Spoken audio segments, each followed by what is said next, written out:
This is England like you've never seen it before. Raw, untamed and breathtakingly wild. From the Irish Sea at St Bees to the North Sea at Robin Hood's Bay, I'm setting out to walk Wainwright's legendary coast to coast.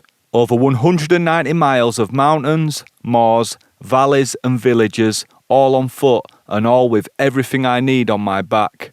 No campsites, no reservations, just me, my gear and the path ahead. Through the rugged beauty of the Lake District, across the tranquil stretches of the Yorkshire Dales and over the windswept and heather moorland of the North York Moors. This should be a good one. Welcome to the coast to coast.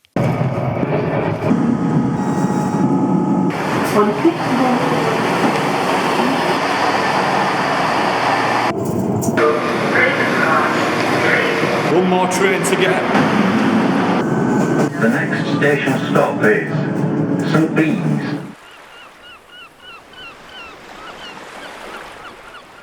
Well, in the words of Jay Motti, this is it.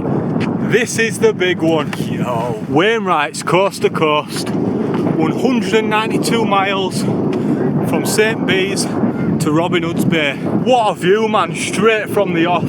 Now apparently it's traditional to dip the old biggie smalls in the sea before you set off on the trail.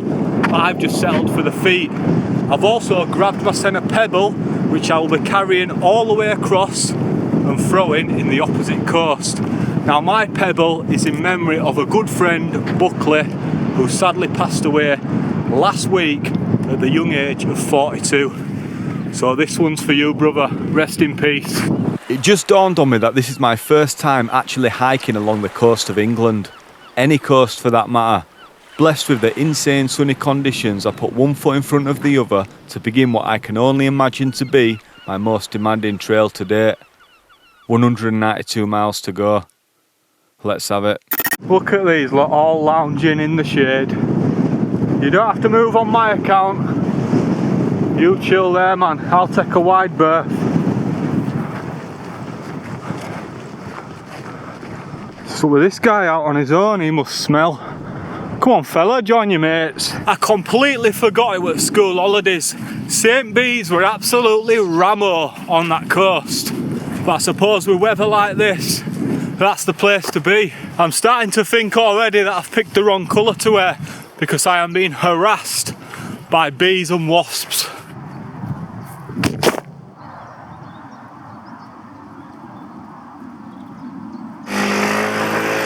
Here he is, look who I've spotted. You alright, mate? How you doing? Yo! That's him. Big Al. Is that him? It might not even be him. I thought it were him, me. I thought it were Wainwright. I don't know. Either way, I'm going to pretend it is. You alright, governor? So we're actually 7 miles deep. Only 184 miles to go to Robin Hood's Bay. DL, that's some footwear that. He got a licence for them bastards. He's even got his little chest pod as well. Fair play to the fella. Anyway, it's been nice to stop and chat, but you know what they say, make hay while the sun is shining, and that is what I intend to do, especially over these next few days. There is a tiny bit of rain towards the back end of the week. Hey up! Didn't know we had a Mackey's round here, man. Don't be doing that to me. Anacosta, what is this? This happened to me with Conic Hill on the West Highland Way. So a few mile away, there's actually a hill called Dent Hill, and the path to gain access to it is closed. Apparently there's been a load of trees fallen down or something and you just can't get through, so it's been closed off. And I've just checked on Facebook, because I'm in a coast to coast group, saying do not ignore the closure signs, because Mr. Ben Evans here, shout out Ben Evans, whoever you are, it says do not ignore the Dent Hill closed signs. We assumed it was health and safety gone mad, expecting a couple of trees blown down, but it's absolute carnage. So we're going to have to find a little diversion for that one, I'm afraid. Let's get it, working men's for the Swift half. Swift half of Coke. It's not open anyway, but I can smell a shop around here. We're just entering a little village, so there's got to be somewhere that I can get a quick drink. Don't get me wrong, I've got my juice on side. Can't beat a little bit of fizz, can you? Britain, Britain, Britain. We are heading down there. I shouldn't really be taking any detours, but this looks pretty cool. Not bad, that is it? Well, I said detour, it took 17 seconds. Something told me to just look back there, and I don't know why. And I'm glad I did, because I noticed that little sign up there, and this is our turning.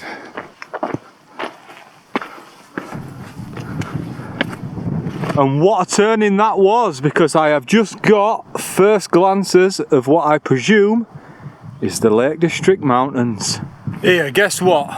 We're only about to enter Wainwright's Passage. Listen, it's an inclusive channel. We can do what we want. It's all fun and games, isn't it, for the first few days and that. Just wait till day 5 when I'm on my hands and knees crying. St Leonard's Church welcomes coast to coasters. Have a great walk. Nice one, John. I will do. John Leonard.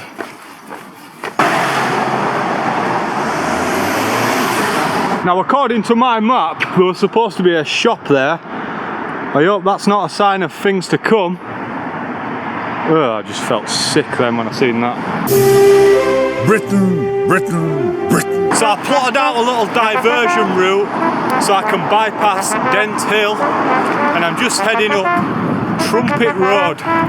But with every cloud there is a silver lining, because I have just seen a post office on the map. Fingers crossed it's open. Britain. That'll do. Well, I wouldn't say we struck lucky this time. Put it this way, I'm pretty sure there's a meme about these. There's definitely a Facebook post. Look what I've bagged myself. There's a certain type of person that is willing to eat a sandwich from a corner shop, and right now I am that guy. Listen, calories are calories, and I'm gonna make most of the 300 calories in this. Right, I genuinely thought I was tripping then. I'm gonna say about 6 miles ago, there was this bloke stood on a fence taking photos of like the path, and I'm like, you alright? Said hello to him and that.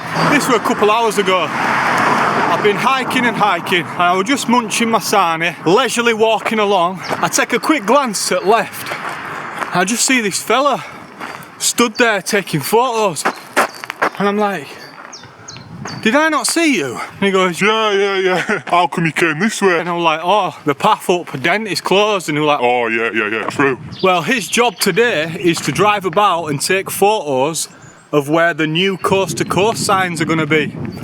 So there you go. Well, that is why I seen him. I was like, did I not just see you a couple hours ago or whatever? Tripping, mine. Well, we've now arrived at Ennerdale Bridge, and just the sight of these Lake District Mountains is quality. So it won't be too long before we are walking along the banks of Ennerdale Water. And I don't know about you, but I'd say these are some of the new signs that they've been putting up, because these are looking fresh. Oh, and by the way, we are officially in the Lake District now, if you didn't know already. And although it will be a little bit more difficult on the ascent, on the terrain, it'll certainly be worth it, because the views are going to be epic in this section, especially in these conditions. Perfect visibility. What more can you ask for? Oh wow. Wow. Come on. Big up the Gather. What a place. Now that is somewhere that I didn't actually have on the map as a stop off point, but I'm glad I spotted it. Just bagged myself a cookies and cream ice cream. Look at the size of that scoop. Proper fat man scoop. She said to me, do you want 1 scoop or 2? And I thought, just 1 will do. Good job, innit, really? Imagine the size of them. Anyway, I need to get eating this pretty quick, because as I'm sure you can imagine, in this heat it is melting fast. Gotta be the best part of the hike so far.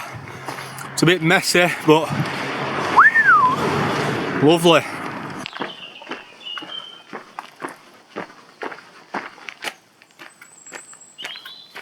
Here's summit then. Just got to Ennerdale Water, coast to coast path that way. or coast to coast path that way.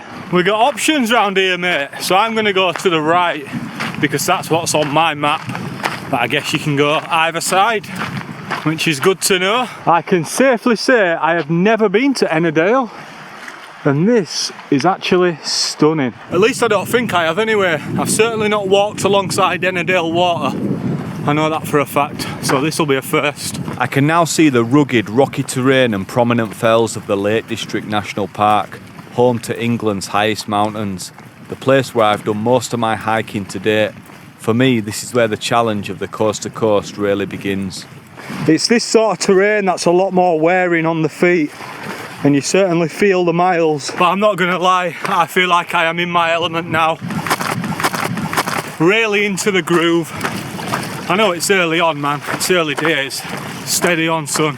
But I am just surrounded by mountains. Love it.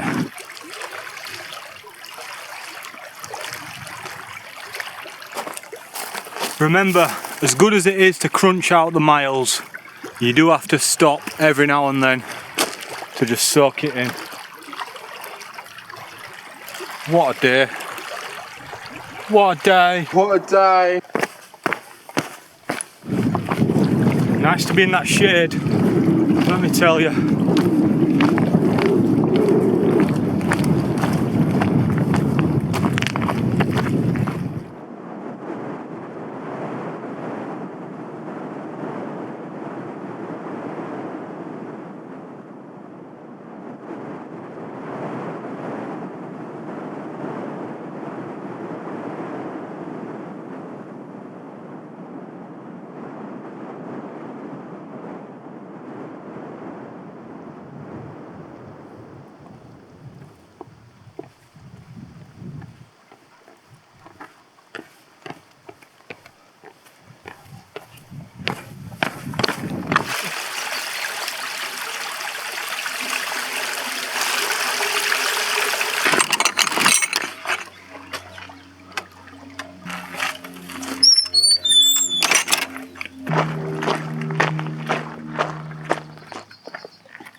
It's actually quite common for those that are wild camping this to spend night one next to Ennerdale water.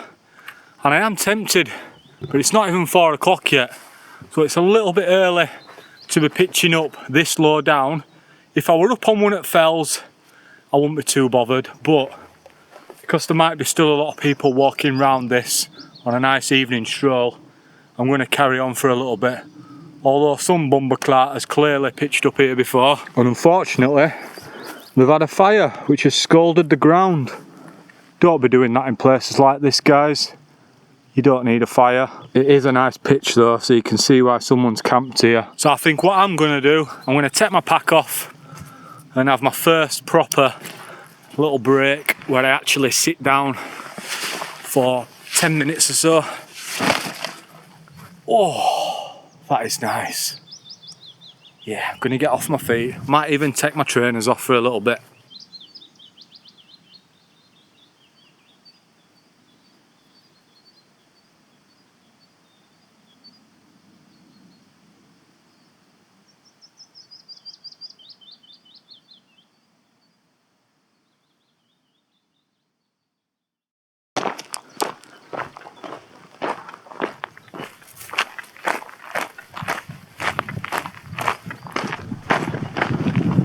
I'm about 18.5 miles in.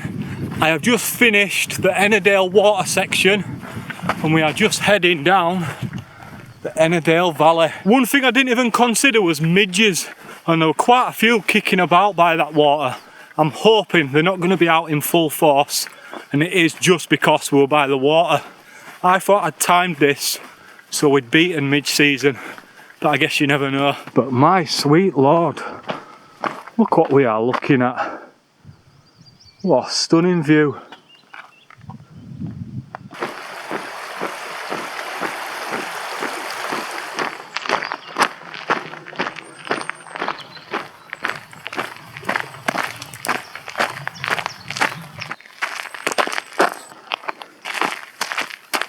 Much better.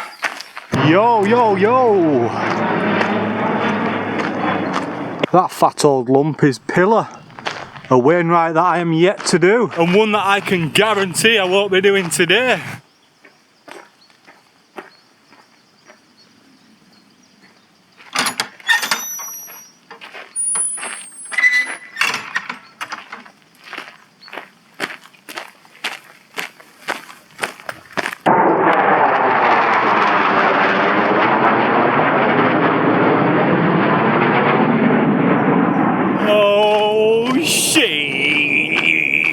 I think to myself, when I do this full time, I will have the best job in the world. But then I see that guy and I think whoever's flying that has got the best job in the world. At least today anyway. I love dark chocolate, me. I love Kit Kats as well. I've got a dark chocolate Kit Kat. And I've also got, check this, a dark mint chocolate Kit Kat. Ooh. That's took a bit of a tumble, hasn't it? Chaos. Mate, come on. I could be in France here. Trod them off a ton on that. Wow, there's actually more. A few more. Black sail. 2 miles. Have these actually been pulled down? Or have we got the world's biggest game of dominoes going on here in the forest? I was thinking there's no way, it can't be. It's only the Gable brothers, peeking round corner, Green and Great, Phil and Grant. That's when I know I really am in the heart of the Lake District. Great Gable is one of my favourite mountains of all time. I don't know why, I just like it. I like the name as well.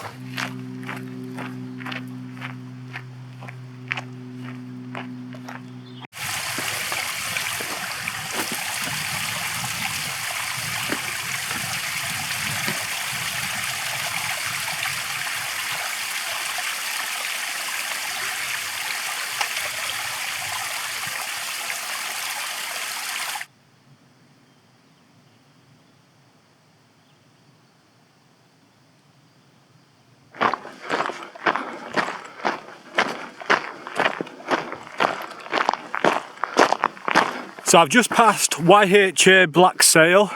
That's another possibility of a place that people could stay on the coast to coast. I think you can either book a bed in a shared room, or you can book a room for yourself, or apparently you can actually book the whole place out. God knows how much that'd cost though. But anyway, we're cracking on. I've just had a look on map. Wow, there's a nice little ascent coming up. So I think I'm gonna get that out of the way and then we'll find somewhere to pitch. That seems about right. We have got at least an hour and a half, if not longer, of daylight. But I'm not really in it for the perfect pitch. I'm not gonna go searching too far off route. I'm just gonna get away from the path. Somewhere I can chuck my tent up, chuck the old David Brent up, and then we'll be able to chill out for the rest of the night. So calm. There's not a breath of wind, so I can't see it being too bad up high either.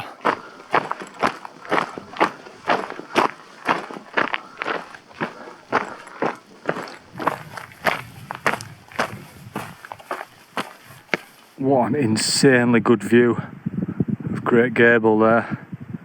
And green, and green. Let's not forget about little green next door. And all these lot. Whatever they are. Don't forget about Great Gable though. And green, and green. I think we're heading up to the left somewhere. I have no idea. Just following map Arcade. Seeing where it takes me. Oh, apparently we turn left here. Not sure if it's before the beck or after the beck. Ah, there's a little path there. I'm going to check that out first. And then hopefully we'll be cutting up there.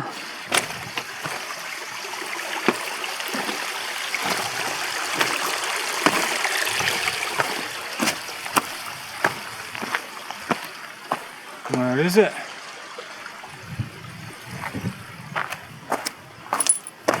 Let's have a look, let's have a look. Ah, yeah. Path, right here. Snorted.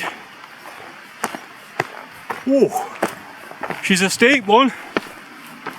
Perfect way to end the day, because then we don't have to do it tomorrow. Graft hard now. I'd like to say chill out later, but there'll be plenty of graft tomorrow as well. And day after. And day after that. And day after that. And so on. But that's why we're here.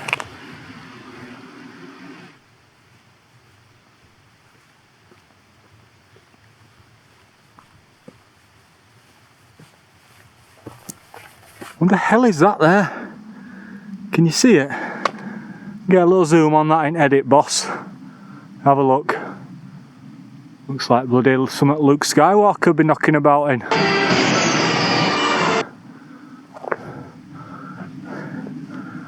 Ooh, not long now until that sun sets over, whatever that is. Might even be pillar. Yeah, it will be, won't it? Big pillar. Looking forward to my pillar. 40 winks and that. Must be going doolally, man. I thought that was a shuttlecock from back there. I don't know how you can see that in the sun. You can just see big shadow. Oh nah, fair one, fair one. It was just a fence with a sign on it. Or a bit of a fence.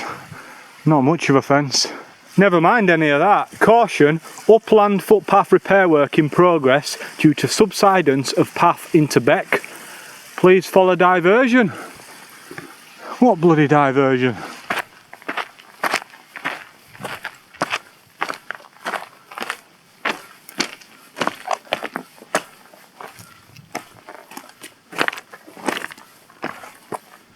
Oodalally, oodalally.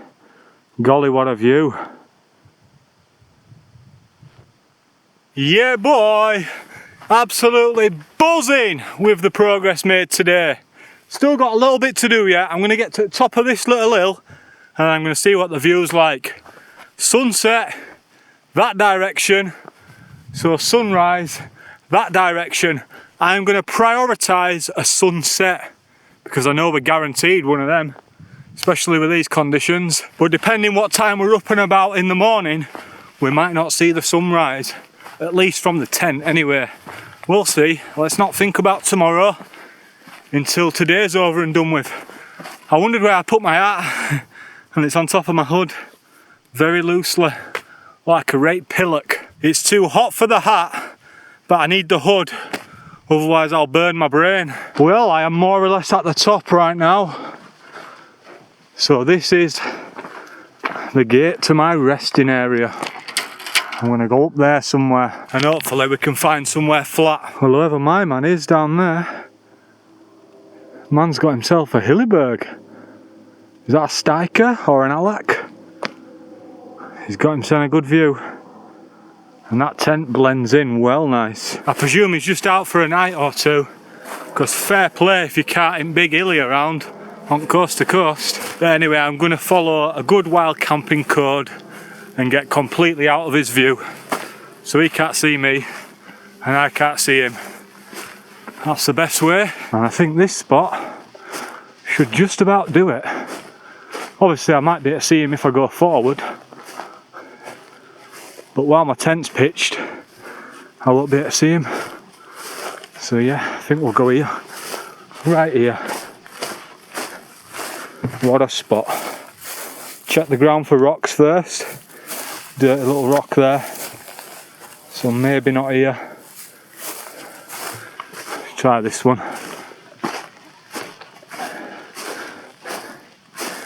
Yeah, we'll squeeze it in here. Right then, now I've found my place to pitch, I thought I'd show you the progress so far. So I've smashed open Google Earth and we've got the coast to coast map. It may not be exactly the route that I've taken, the exact footsteps and all that, but it'll be good enough so you can see the progress. So obviously we started off at St. Bees down here. Now this little section here, this little corner, I'll try zoom in a little bit. That will be where Dent is, Dent Hill. Now obviously we had to do a little diversion on that.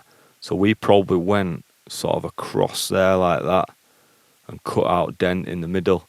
Or Dent might be right there actually, right on that corner. So we'll have cut across. And then this is the start of Ennerdale Water, as you can see. Do you remember me saying there were 2 routes around Ennerdale Water? So obviously you can go this way, which is the way I went. And then there were a sign saying you can go around it this way. And then that will literally just join up right there. I'd say this side definitely looks a lot longer, especially because of this little section. So after Ennerdale Water, oh, I actually had a little break there, didn't I remember? Just right there around the edge of Ennerdale Water.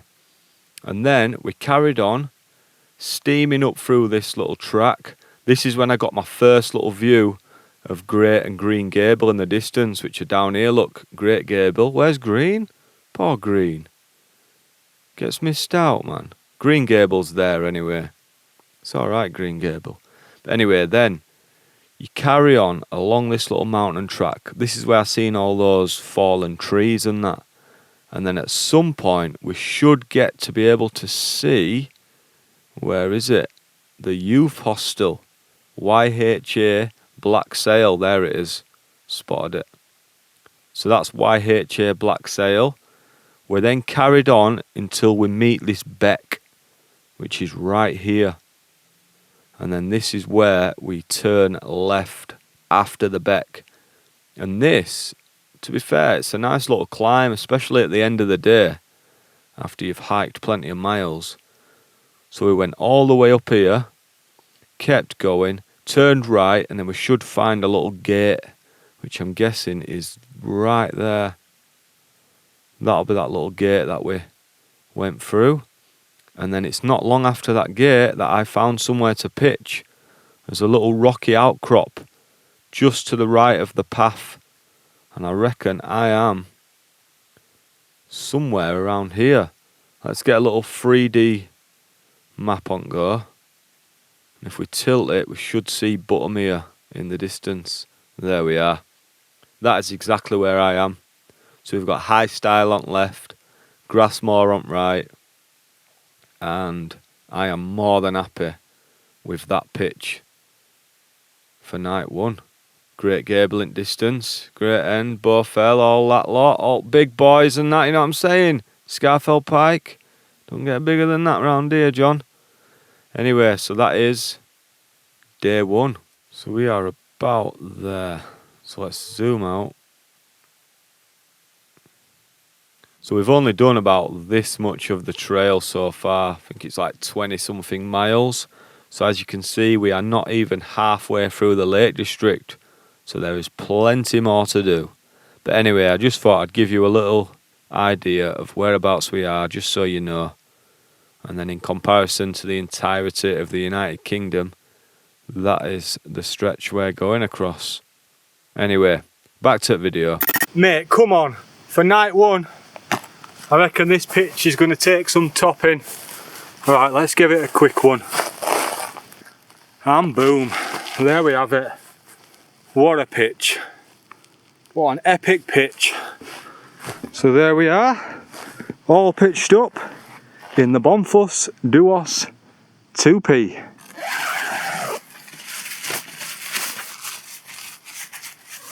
It's a bit lumpy bumpy in that. Possibly a couple of rocks, but it's flat, so I'm sure we'll get the mat down somewhere. That's so good. So relaxing. Oh, get these trainies off. Yes. Yes, yes. I remember, right, what a fool I am. Saying, oh, I'm not going to bring that pump. I'll just do Manuel. And I brought the pump sack with me. Why? Why didn't I just bring the flex tail pump?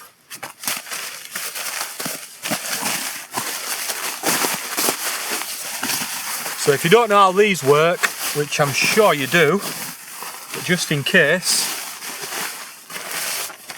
this is the pump sack that comes with this firm arrest. On this side it's got an attachment point which you can put onto the firm arrest, the place where you'd normally put the pump. And then if you blow into this side and scrunch it down, oh, quite worrying. I don't know what's going on here. I think we got a dud here. What is this? Is this my Alden? Something's not right. What's going on? I think we got a dud here, you know, John. Something's not right. It's not pumping. Why didn't I test it first? I don't know. I can't be bothered, to be honest. I'll mess about with it tomorrow. Let's go even more manual. You can't get any more manual than using your mouth.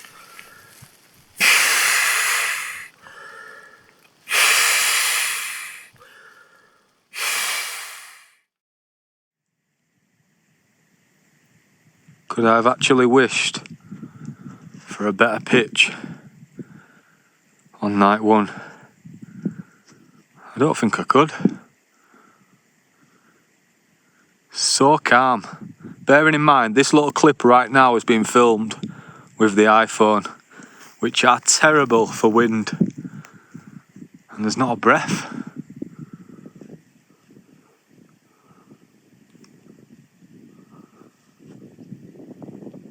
Look how clear the sky is as well. Old Alfie Moon's out as well. Look at him. Just off a full moon, I think. Just a little bit there, a little slice in corner. But yeah, look at this. It's just unreal, innit? Let's go have a look. Might be a little bit shaky because we're not on the old action cam. But I'll show you what his tea is looking like tonight. You know me and dehydrated meals, I'm not a big fan. So I've gone for these ones. They do weigh 3 times the amount. But it is what it is. I'd rather them be nice and carry the weight. So I've got pasta bolognese, chicken tikka and rice. They're my 2 main meals. An all day breakfast. And then a little pud. Give me a pud. So, I think tonight we'll go for the pasta bolognese. And then I've got a few snacks and that. Oh man, I've just realised what I've done. I decided to bring my slightly smaller titanium pot. Because I thought I'll just be making brews, boiling water for my pot noodles and whatever. I've got these, Anna. These are supposed to go in there. And then you fill them up with water. Put the lid on. And then boil them. So the only other way now that I'm going to be able to cook these, which you can do, is to squeeze it out into this tiny little mug. I'm going to be squeezing this in. But the problem there is, that is going to be filthy, which will mean washing up. It's not the one. But it's gotta be done. But for starter, we're having a soft and whippy. Love these.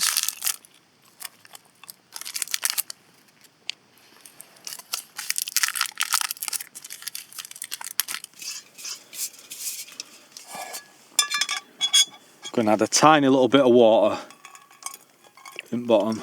That'll do. And then squeeze some of this in there.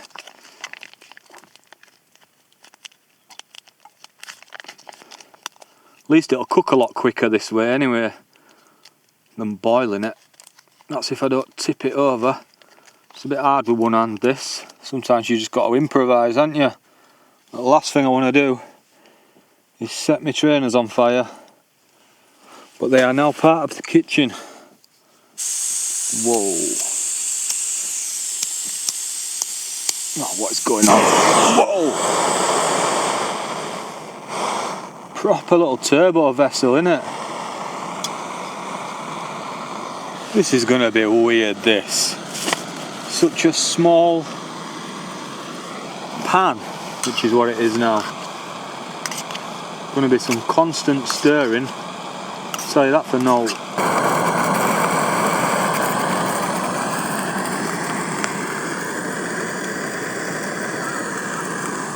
Ooh. Let's give it a try. Yeah, it's piping. That'll do. Well, bon appetit. Munching this with that little sunset. Can't beat it, can you?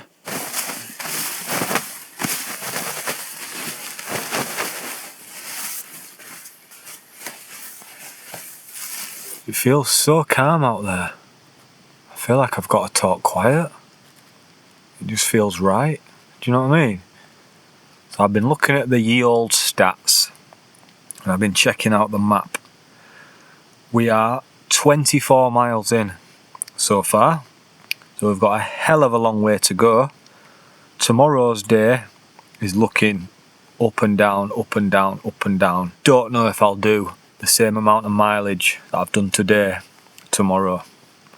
Although I'll be able to start a lot earlier, it will be a lot more demanding. Yeah, just all the ascents and descents, they are a lot more time consuming.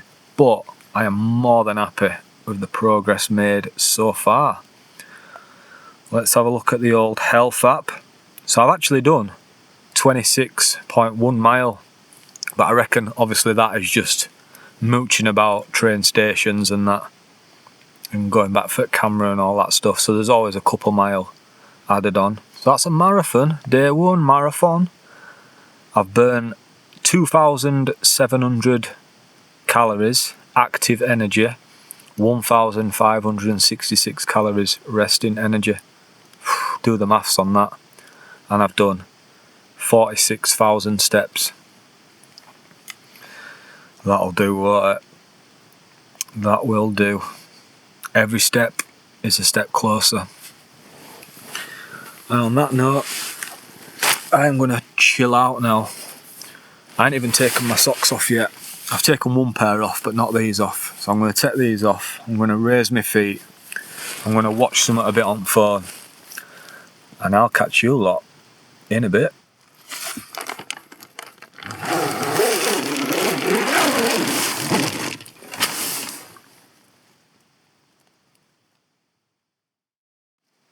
Yo, morning gangsters. Well, it is, where's my phone gone? 5:43 AM and I am up bright and early. It's looking, I'm going to say a little bit cloudy, but I think we might have a little inversion kicking on out there.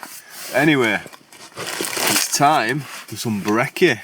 More specifically, an all-day breakfast. Really looking forward to this because I am starving. I definitely didn't eat enough yesterday, and with the amount of miles that we're crunching through, we need to make sure that we're eating quite a lot.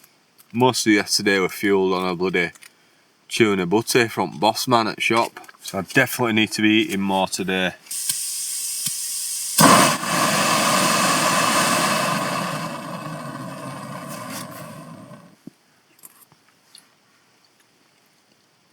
Not bad. There's beans in it. 90% beans. So you can't really go wrong. I'm going to make a quick coffee. Them beans were alright, you know, to be fair. Can't complain. I've got some caramel lattes in here. Nescafe. What are they again? Can't even remember what they are, to be honest. Oh, cookies, something or other. Whatever they are, they're banging. And then I've also got the Starbucks caramel latte as well. Not messing about on this trip. I'm going to go for one of these because I've got more of them. Can't really let go of that. Shouldn't really be using the stove inside the tent either, but it is what it is, my friend.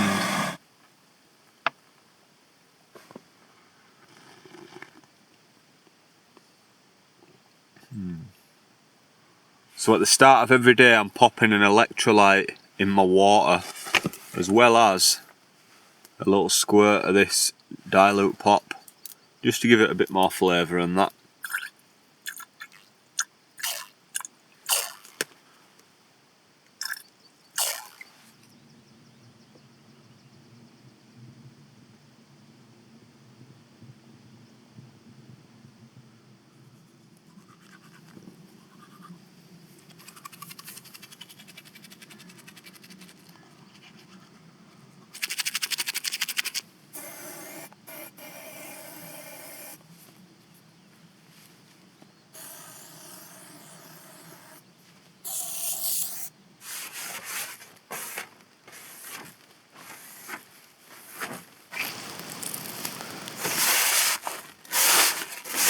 See, that's how cold it got last night.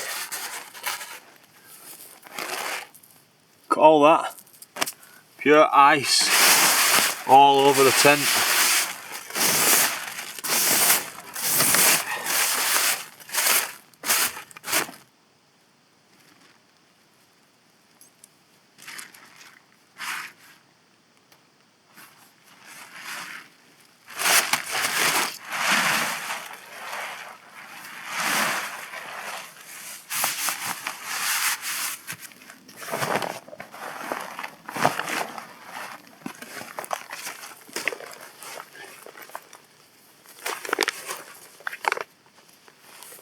Right then, all packed away, leave no trace as always.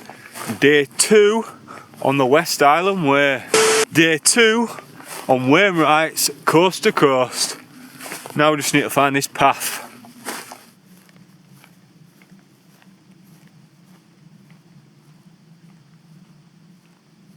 So the path is only there, you can just see the cairns. And then we'll be cutting across. We're actually heading towards Honister Slate Mine this morning. I love getting up nice and early and hiking when most are still fast asleep. There's something about having the trail to yourself. The quiet, the cool air, the calmness, the sense that the day is completely yours. And to be honest, I'm feeling pretty good right now. Legs are fresh, pack's sitting right, and I'm ready for whatever the day's got in store. Whether it's rain, sun, steep climbs or unexpected detours, bring it on. We're about 26.5 miles in, depending on what map you look at. To the left of me is the Honister Pass. I actually walked up there not too long ago when it were all snowing on the tops, and I did a little circular loop up onto Dale Head. I think it was my How I Navigate video.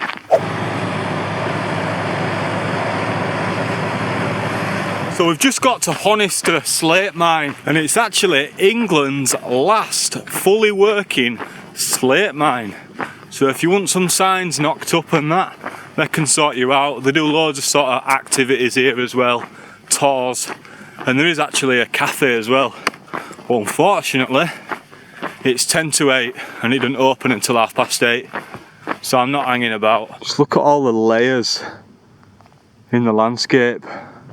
Not princess layers. I recognised your foul stench when I was brought on board. Same as yesterday, I've got no set plan on how far I'm going to walk today. I'm just going to keep going until I can't be bothered anymore. I am going to remind myself, or try remember to at least, have a couple of breaks en route.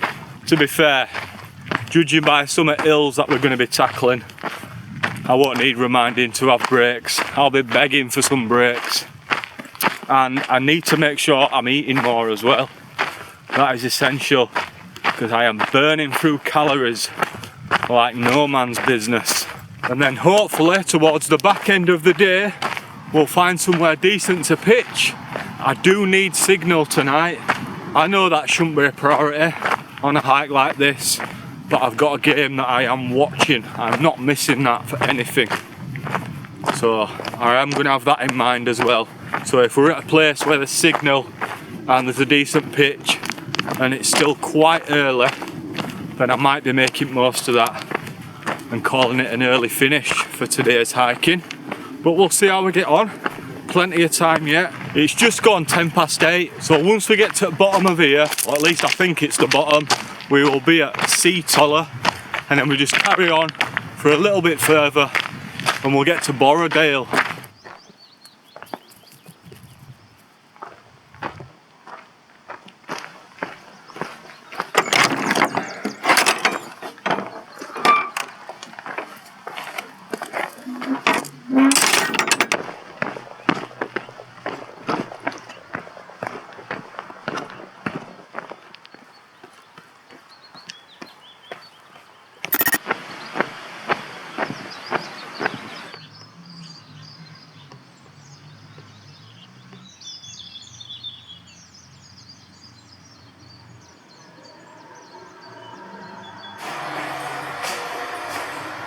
Yo, what's happening? Open top bus rides round here, Kecker. Get me on that thing.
So with this hike, there's actually in certain places, more so the Lake District, options to do a high route or a low route.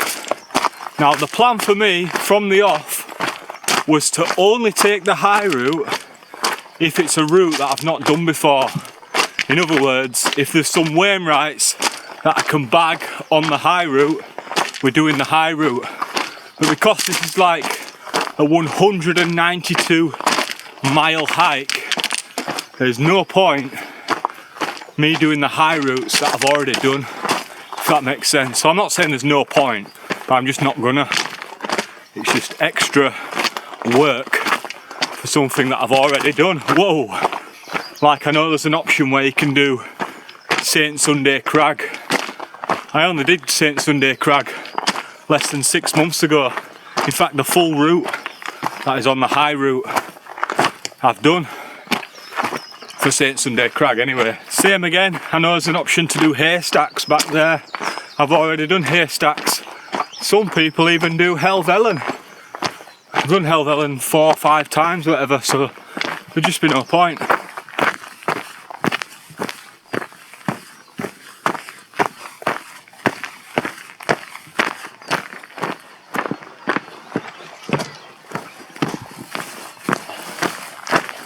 Thank you. How are you doing? You okay? Yeah, how about you? Yeah, good, thank you.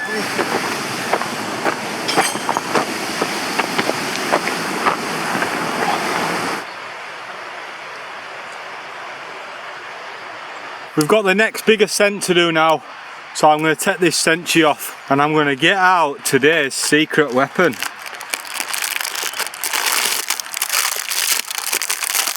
Fruit jellies, mate. What are you saying about them? So these have got 100 calories, or 95, come on, what's 5 calories amongst friends? Got 95 calories per 4 sweets. So we've basically got just short of 700 calories in 200 grams. That is some hella decent calorie to weight ratio. I spotted these and thought, do you know what, that's a bit of me that. Good time to whip out the old Oakleys because we are directly walking straight into the sun and it's too hot to put the cap on to cover the eyes. Big shout out to the people at Oakley anyway, fair play to them. I got a message, well I got an email one day saying we've seen your videos, we'd like to send you some prescription glasses. Thinking decent man, Oakley's and that. But I'd recently just got 2 new pairs of prescription glasses. So I said, does that include sunglasses? And they said, yeah, pick whichever ones you want, send us your prescription and we'll send them out to you.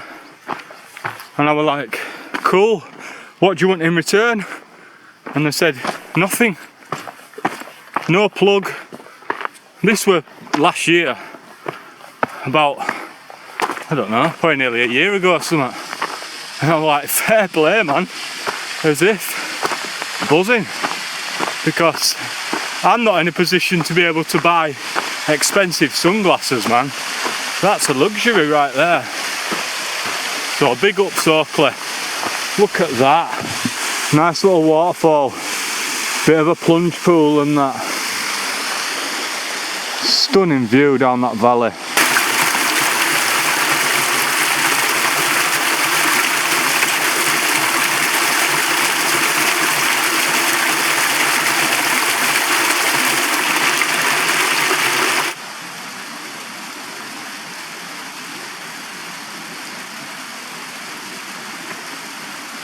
This is definitely a remote part of the hike, because I've not seen anyone for quite a while.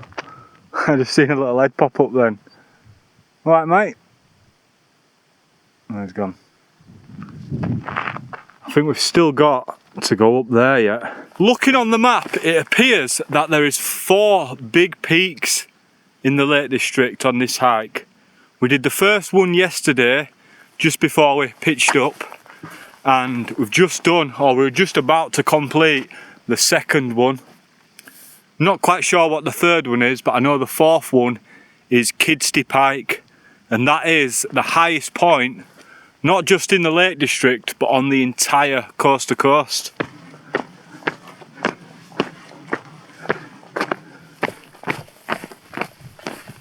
So that was the hardest climb so far on the coast to coast IMO, and we've now been rewarded with a well-made stone path. You gotta respect Wainwright, haven't you, for building all these paths all them years ago, single-handedly. What a man. Fake news. Well, what goes up must come down. But as we travel in this direction, we've got the opportunity to bag 3 fresh Wainwrights: Calf Crag, Gibson Knot and Helm Crag. I think there is an option to take a lower route down into Grasmere. But remember what I said, if there's Wainwrights to be bagged, I'm having them.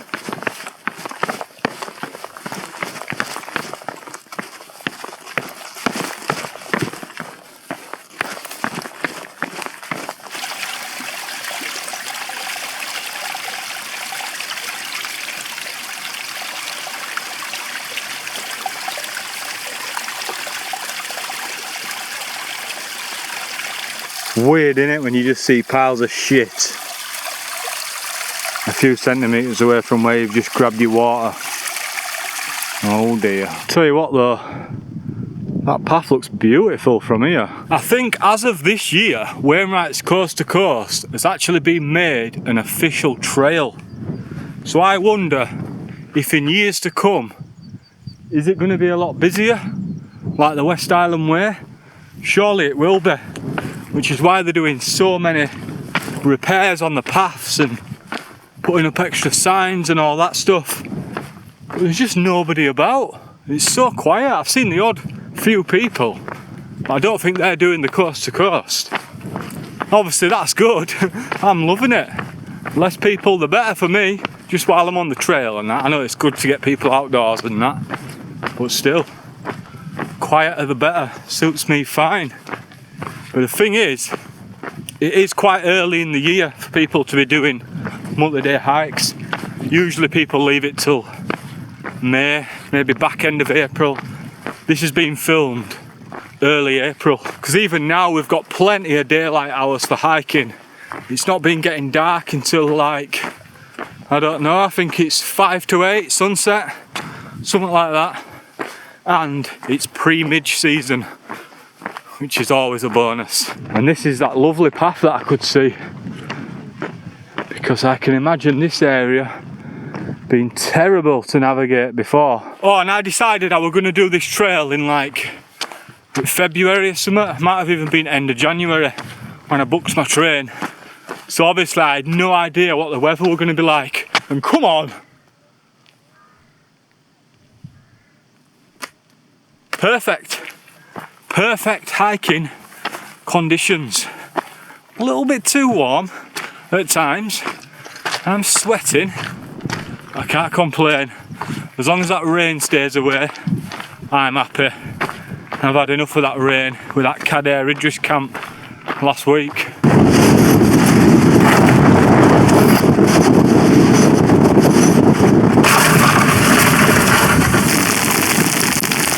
So I think we're going to come to a little crossroads in a few minutes, and then we need to veer left.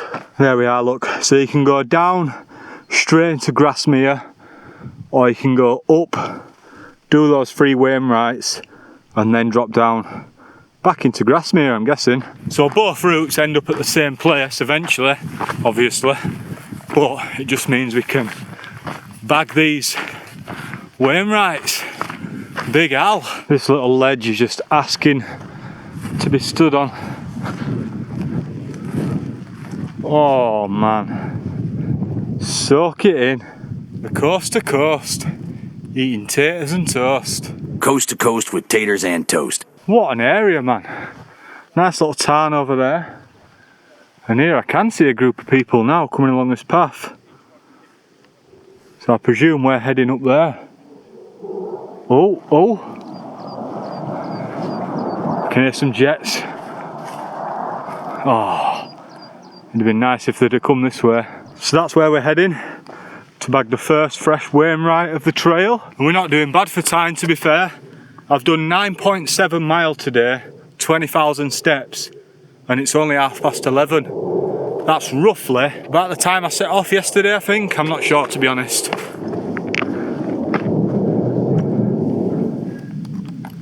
This is Calf Crag in the bag, my 93rd Wainwright.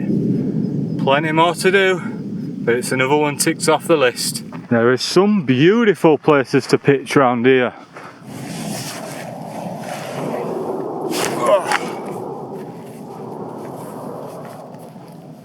I think I'm going to have 10 minutes, chill out, take my trainers off for a bit, and relax.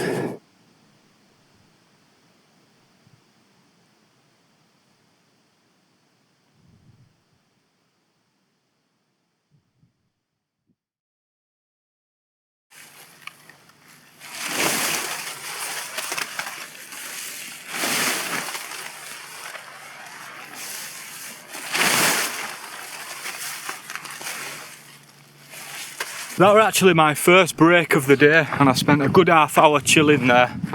I got my tent out as well, tried drying it out a little bit. It has a little bit, but not fully, but it's better than no. So now we're off over to Gibson Knot. It's 12:10 now, and according to the map, obviously I can't tell exactly, but it looks like we're about halfway through the Lake District. Got another one of these pepperami fire sticks for dinner. There you go, you can get a proper look at the 2 variations now. So you can either go down that valley, basically I'm guessing following that stream. There'll be a path close to it. Here there is, you can see it just at the right hand side of the stream. It's a path that goes all the way down.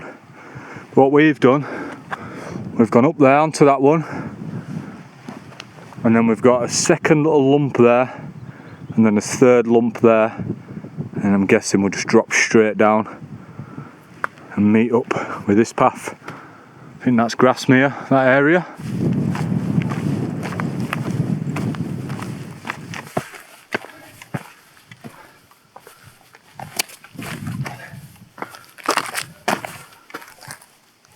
Boom.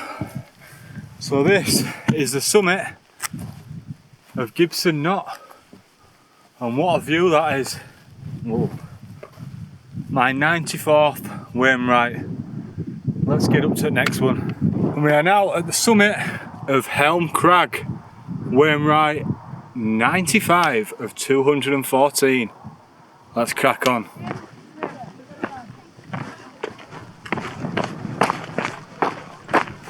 Can't tell you how nice this grass feels on the feet. I'd say for the last 10 mile, maybe 9 mile, we've had just pure rock.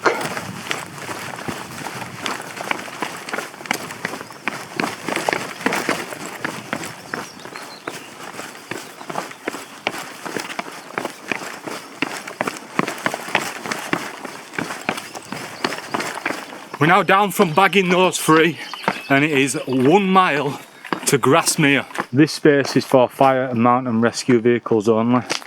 Just that little space there, a little bit of grass.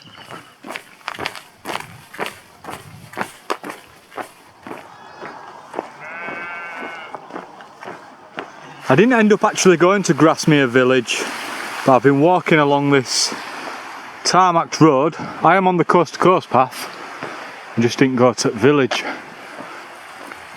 And then if I turn right, up here, Grisdale Tarn, 2.5 miles. I'll take that, it looks like that's the next spot.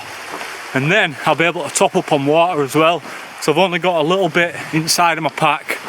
Not sure which side. One side I've got a little bit of water and then I've got a few dribbles in that side, and I need to stay hydrated. I know there is a little stream here next to me, but there's a load of sheep literally standing in and out of it and that, so I'm going to swerve that one. But I know I've mentioned it a lot and I will continue to mention it a lot. Look at the conditions. There is not a cloud in the sky, in sight.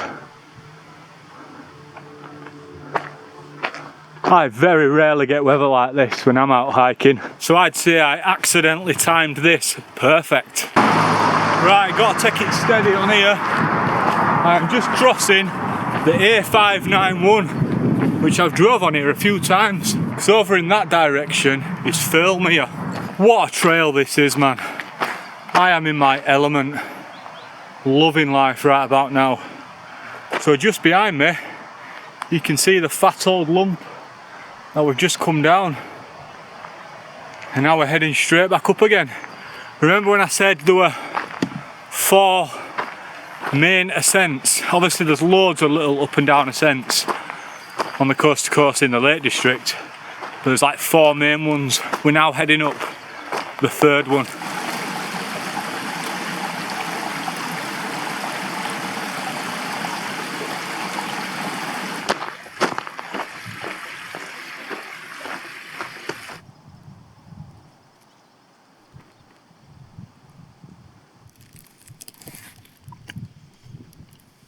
I'm not too far off Grisdale Tarn now, but I've just stopped for a little snack break and I'm having a Pop-Tart. Obviously they're better when they're warmed up, but beggars can't be choosers right now. It's calories and that's all I need.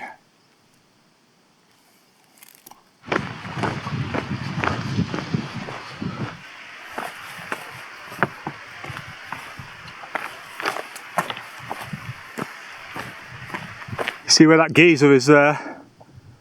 Right in the middle of the screen. That's where Grisdale Tarn is.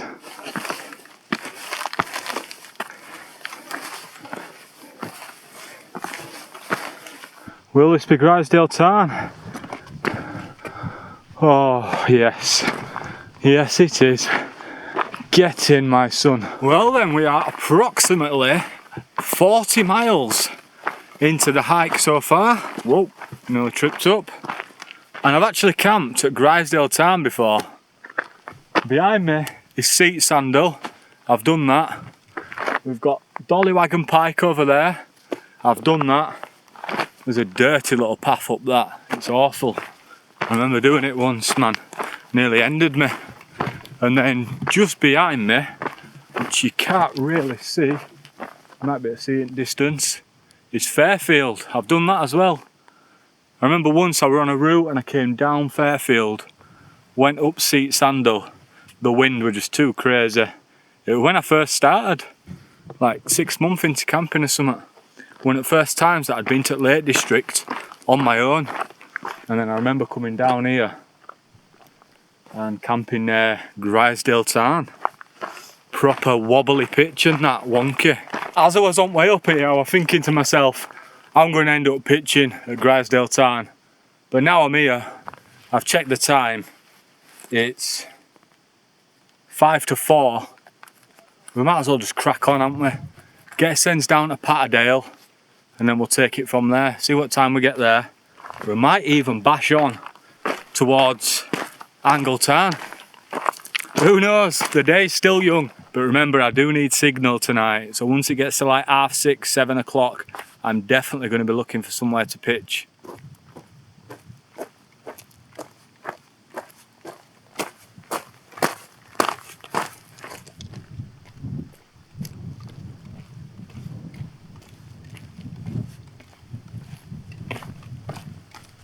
What's this little beauty? Wainwright Lodge. That's all fine and dandy, mate, but I thought I were a little boffy. Finally, a bit of decent terrain. Some nice smooth stones for once. Feels like it's been a while.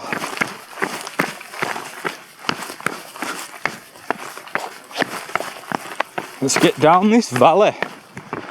The endless valley into Patterdale. It's kind of cool knowing I'm following the same path Wainwright mapped out all those years ago. He stitched together this route from coast to coast, not for fame or aught like that, just because he loved these landscapes. And now here I am, walking it too. Different time, same hills, and hopefully for his sake, same weather too, because so far it's been pretty fucking stunning. Hey up, we got another sign. Let's have a look. Grisdale Tarn, 1 3/4 miles that way. Patterdale, 2 2/3. What? That way. I genuinely thought we were nearly in Patterdale, but we're not even halfway from where we set off from Grisdale Tarn. Jeebus. You get tore down, man. Got a game to watch tonight. To be fair, I'd be more than happy pitching in this valley. I know we're quite low and you're not really supposed to, because there's a lot of farmland at this side, but I can nip over there and hide in corner. But the signal stinks, so we can't. SOS mode only. No chance. I've just realised I could possibly have the most messed up tan line on my eyeballs with these shades on, especially with these little side wind bloody things, whatever they are, wind protectors and that. A few piles of cack.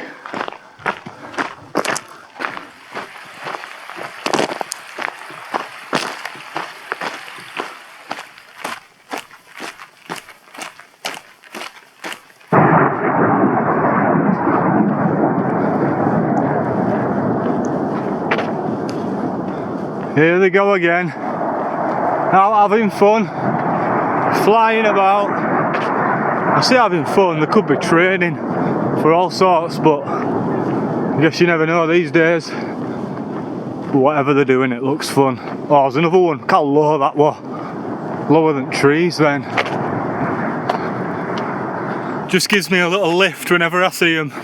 Sick, man. I know it might be tarmac and that, but just walking on this smooth surface has given me a new lease of life. I feel like I've got my second wind. I say second wind, it's probably third wind, fourth wind, fifth wind, who knows. Not far till Patterdale now. I've actually been this way back down to Patterdale before, when I did my wild camp up near St Sunday Crag. I only just realised, well, we have officially arrived in Patterdale. And oh my lord, I can smell like roast beef or something coming from that pub. White Lion, food served all day. I bet they've got footy on as well. See, any normal person would just go in there, keep in there for the night, or in Patterdale Hotel, have a nice slap up meal, footy will be on the box, a couple of glasses of Coke. Nah, not me. I'm sure you've guessed by now though. I'm not very normal, to be honest. But remember, we're going to Angle Tarn. And that's his first time for Angle Tarn. 2 mile. Buzzing, we can do that. Stunning round here though, eh?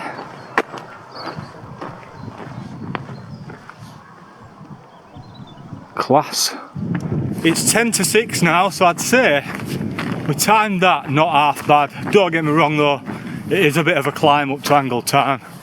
It probably isn't, it just looks it on the map, but we'll see. I'm sure it will be after 25 mile or whatever I've done today, 24 mile or something. Ah shit, here we go again. See down into Pat Dale. You right, Dale? Yes, man. We are finally at Angle Tarn. I have had to come up higher than the tarn because I couldn't get no signal. So I'm just off the summit of one of the Angle Tarn pikes and I've got 2 bars of 5G. Fingers crossed. Let's get this tent up, man.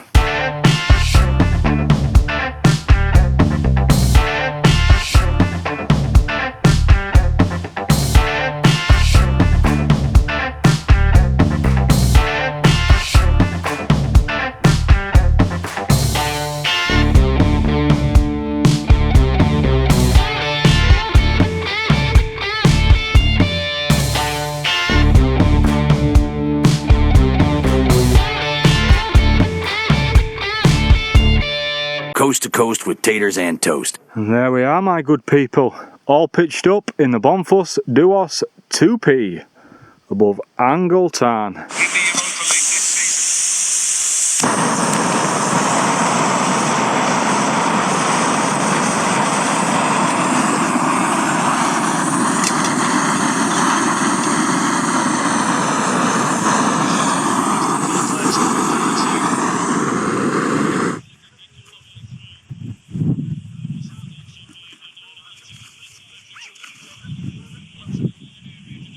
Well, footy's on.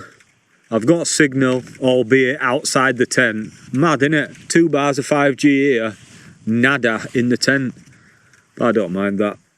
Chilling out. I've got Angle Tarn just behind you. Sick little view. And I'm just tucking in to my king pot noodle. Beef and tomato. Happy days, man.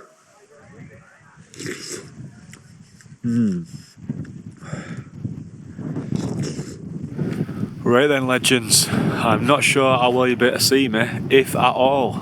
The only thing lighting me up right now is the moon. So this is day 2, done and dusted, pitched up just above Angle Tarn. We are around, I'm going to say just over 46 mile in the trail so far. More than happy with the progress.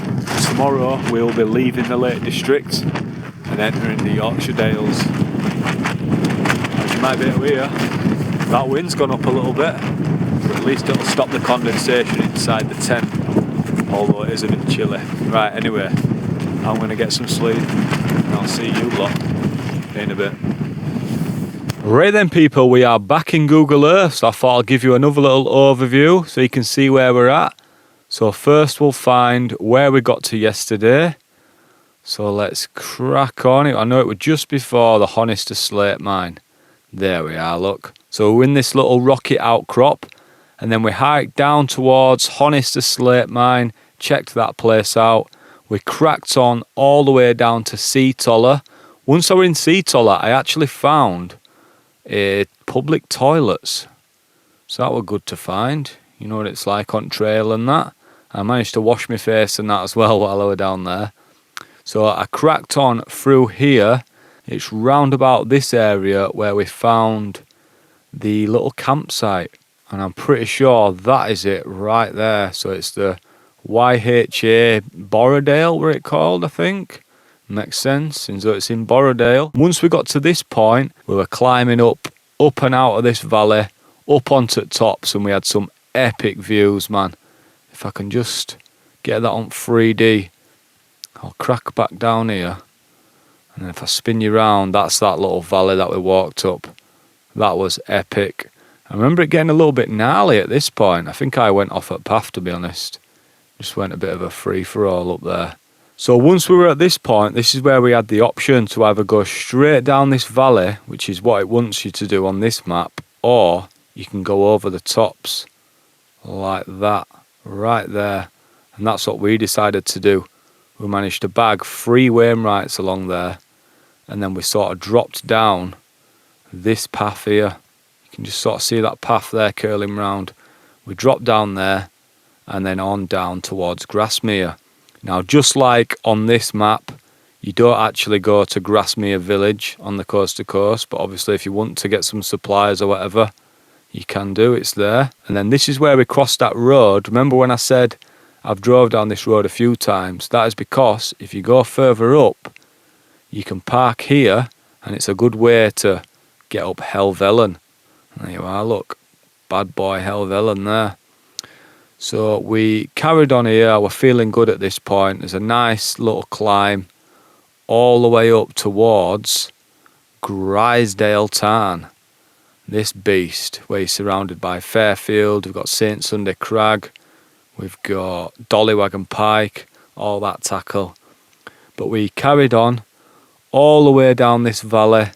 I remember this seeming like quite a bit of a trek, to be honest, because at one point I think I was about halfway through and I thought we were close to Patterdale, but then I seen a sign which told me otherwise.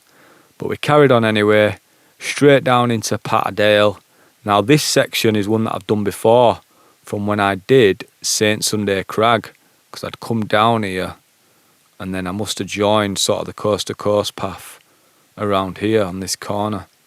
So once I'd got to this point, I recognised it all. And then we popped out nicely in Patterdale. Oh man, this is where I could smell that roast beef or whatever it was coming from this pub right here. Oh my lord, I can smell like roast beef or something. Man, I was tempted. But now we've got to crack on. I remember crossing this beautiful bridge, having a look and realising that the views round here were stunning. Lovely jubbly. So we carried on all the way up this path. Here, to be honest, it might not look it on the old map. It's a bit of a climb. Certainly a nice little ascent at the end of the day. But we carried on, looped round all the way to Angle Tarn. Once I'd got to Angle Tarn, I was tempted to actually pitch down low, but whilst I was on the path here, I wasn't getting any signal. And I did notice a few tents pitched up as well, so I thought I'll stay away from crowds.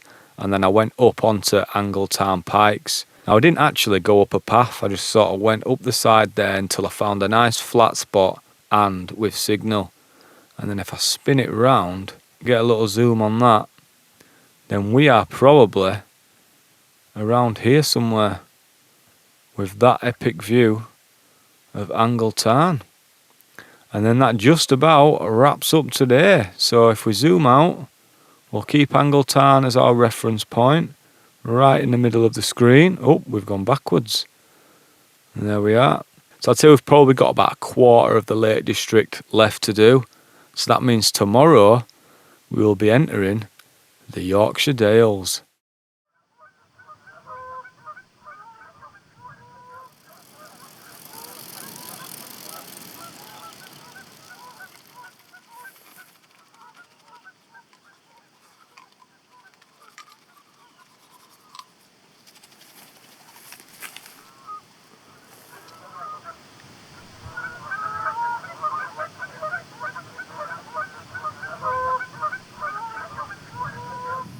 Yes mate, how are we all feeling this morning? Day 3 on the trail. Wainwright's coast to coast. Let's have it. Last night we were pitched up overlooking the stunning Angle Tarn. Just seeing a nice little sunrise this morning. Not a bad spot to be fair. Leave no trace as always. That's all good. Now I'm not even too sure how to get down here. Last night I was walking along the path and then I just seen this spot up here and I just headed straight up. So we're gonna have to try work our way back down somehow. If my calculations are correct, we are not even a quarter way through the trail. How cool is that? Plenty more days for plenty more adventure and get some epic content of these scenic views. Today will be the day that we officially leave the Lake District National Park and head on over to Yorkshire. So I've already found myself a nice little path down a different side of the mountain and then we'll head left again past Angle Tarn. I am glad I didn't camp directly next to Angle Tarn. There were a fair few tents up there last night. Well, I spotted 3 or 4. To be fair, if it were weekend, it'd be like bloody Glastonbury. There, look already from here. You might not be able to see that, but there's 2 tents there. There's a blue one and a red one. And then on that left hand side little island thing, I can see a nice little green number. And then just to the left there on the edge, there's another tent there. And that's just what I can see from here. But I suppose that's to be expected with such a lovely place and it's quick access. What did it take me? An hour to get up from Patterdale yesterday. I better quieten down as well. I just realised it's only bloody 7:15. These lot be snoozing.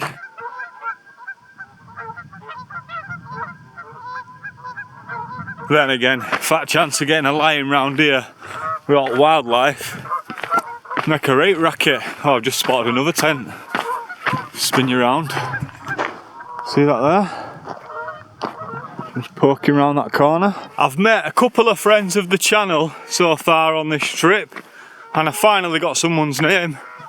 So I just met George Outdoors. He said he seen me vlogging last night when I were up there. And then he was like, oh, good Bloke Outdoors. So yeah, good to meet you, mate. And I seen a couple yesterday as well. I've been dreading them asking me, oh, what you on with? Because I don't want people to know I'm doing the coast to coast until the coast to coast is revealed. Not that it matters.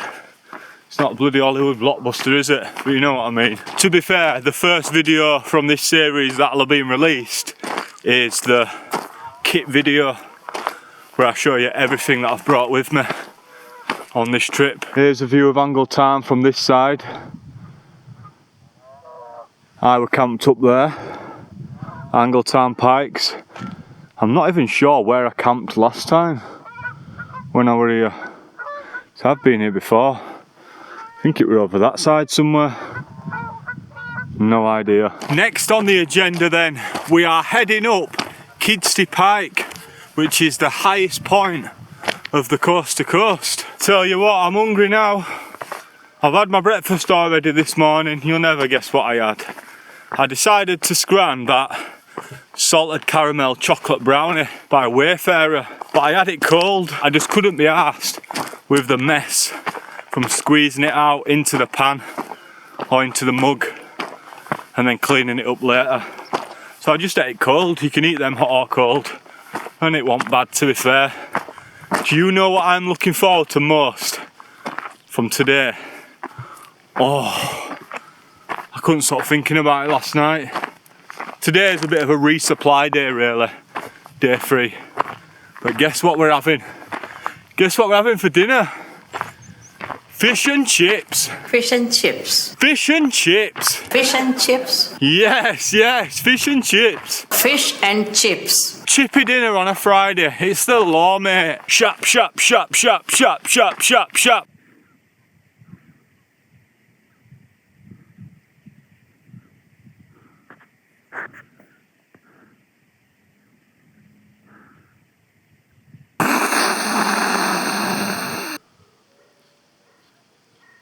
Got some crispy ass lips this morning. Must be that sun drying them out. Either that or I'm not hydrated enough. Yeah, so we've got quite a bit of a climb still. We've got to follow this path and then we're sort of heading up towards the knot. We don't want to be going to the right because that's High Street. We're going to be sort of going over that and down to the left a bit, I think. Either way, I know we're not going up towards the right. Ah yeah, it makes more sense now. I have done all these round here. So that there is Rest Dodd. We're going to be following this path to the right. That is the knot, I think. We've done that already. And that is High Street. Day 3 on the trail. I've walked this little section up to High Street before. Same path, same turns, same climbs. But somehow it's never quite the same. The trail always finds a way to change. The light shifts, the weather moves, the ground tells a different story underfoot. Out here in the mountains, even repetition feels like discovery. That's the thing about spending time outdoors. It teaches you to look again, to notice more, and to never assume you've seen it all. We're now at Rampsgill Head, and we've got a first view of Kidsty Pike. To the left we've got High Raise. Behind us we've got the Knot. And then if I swing you back round, we've got High Street again. To the right of that is Formthwaite Crag. To the left of that is Mardale Hill Bell. And that's as far as my knowledge goes. Oh, we've got Hartfell as well over there. And then once we've got up Kidsty Pike, we should have our first view of Haweswater.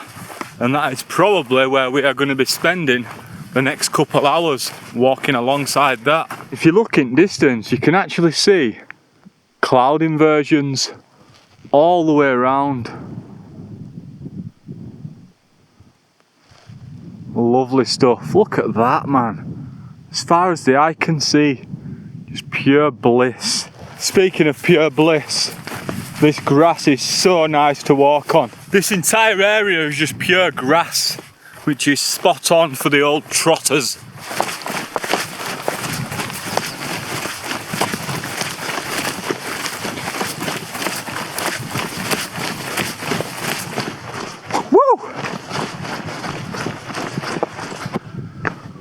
Well, here we are then at the summit of Kidsty Pike, and what a view this is. I've actually done a wild camp up here near my brother Sam. I think we just dropped off at side here somewhere.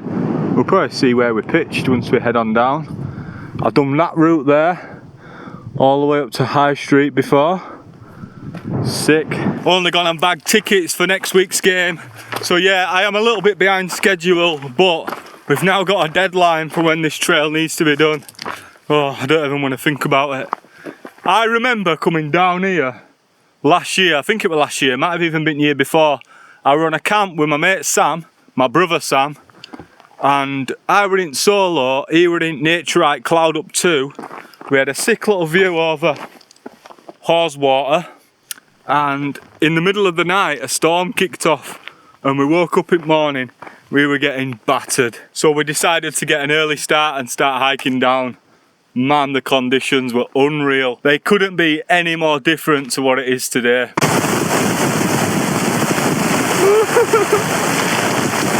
You alright, man?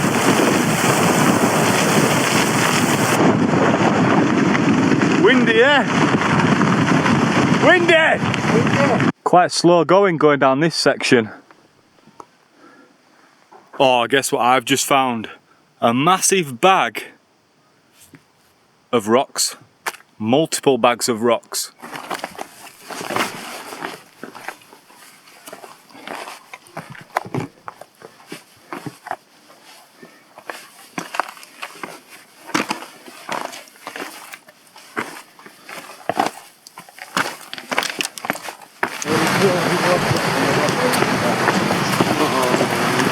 What the hell is it to that?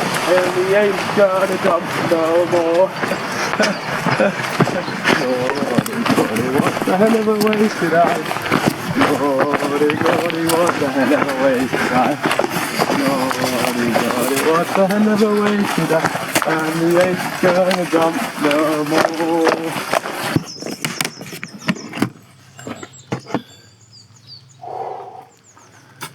What's in there? Sure you don't want anything? Yes. Yeah, pound, yeah. I need the numbers, like this is a euro. Finally found the first honesty box, or at least the first one that I've come across anyway. So I spent £2, got me sent a Capri Sun orange and a flapjack, which is good timing really because I could do with a little bit of energy. Now I'm a little bit behind schedule to be honest for Shap Chippy, but hopefully as long as I don't get lost in this little forest we'll be there on time. I've just walked the entire length of Haweswater Reservoir with a lad called Tio. What a cool guy, man. It's been so good to chat. So he's actually come over from Germany to do the coast to coast. He's only 18 as well. Young little whippersnapper. But yeah, that's cool, man. So he's having a little break back there just when we got to that honesty box. So I should see him in Shap as long as he's there before Chippy closes. That's the aim anyway.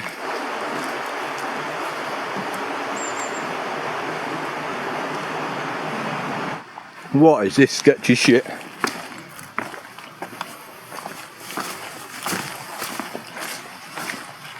Oh man. Don't these guys know we've got a chippy to get to? He's back there, look, running along, catching me up. And look what we've just come across. Bloody cows. Furry cows. And these cows are blocking our gate. On both sides as well. Got some this side and the other side.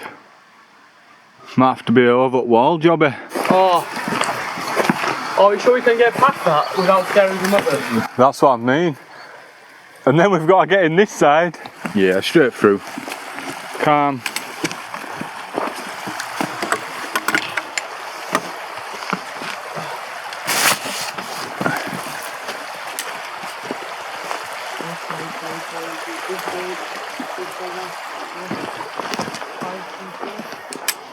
Alright, bro. I'm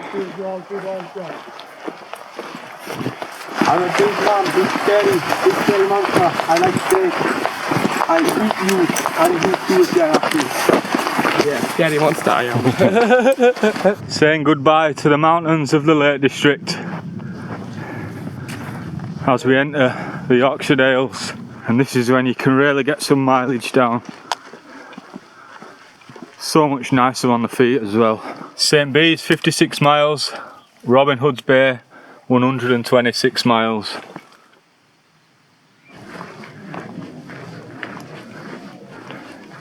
I swear down, I don't think I've looked forward to fish and chips Fish and chips. this much before in my entire life.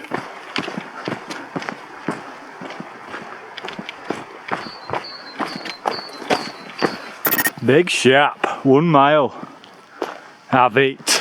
Yup, Shap. Shap, shap, shap, shap. What a sign to see. Couple of key rings, not bad.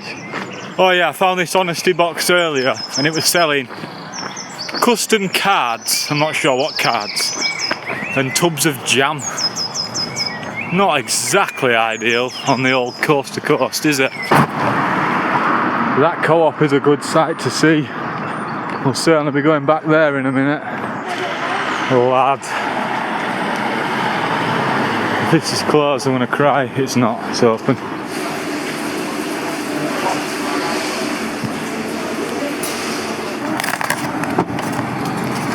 Oh my lord. Fish chips, curry sauce from Shap Chippy. Life is good right now. Oh, it's got a proper Irish curry as well.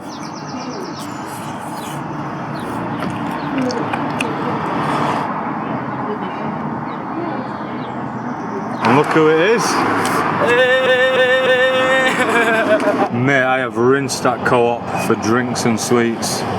Lucozade Sport Orange, Lucozade Sport Blue Force, Costa Coffee Latte, Lucozade Energy Blue Burst, Million Squishes, Fizzy Blueberries, and bubble gum bottles. Peng. Right then, I've had my dinner break, fish and chips. Fish and chips. And that was absolutely banging. Been to co-op, stocked up on supplies, got plenty of drinks as well, which is important. And I'll be rolling solo again from here on out, because I've just said goodbye to Tio. What a guy, man. He's in a cafe trying to charge his phone because he's got naught left on his power bank and he's got 20%. Fair play to him, man. He's come here, he hasn't even got a water filter. Drinking straight out of puddles, our kid. Here we go, look. Britain, Britain, Britain. Right, Lexi, one for you there, look. Shap away. Saying goodbye to Shap. Kirkby Stephen, 19 miles.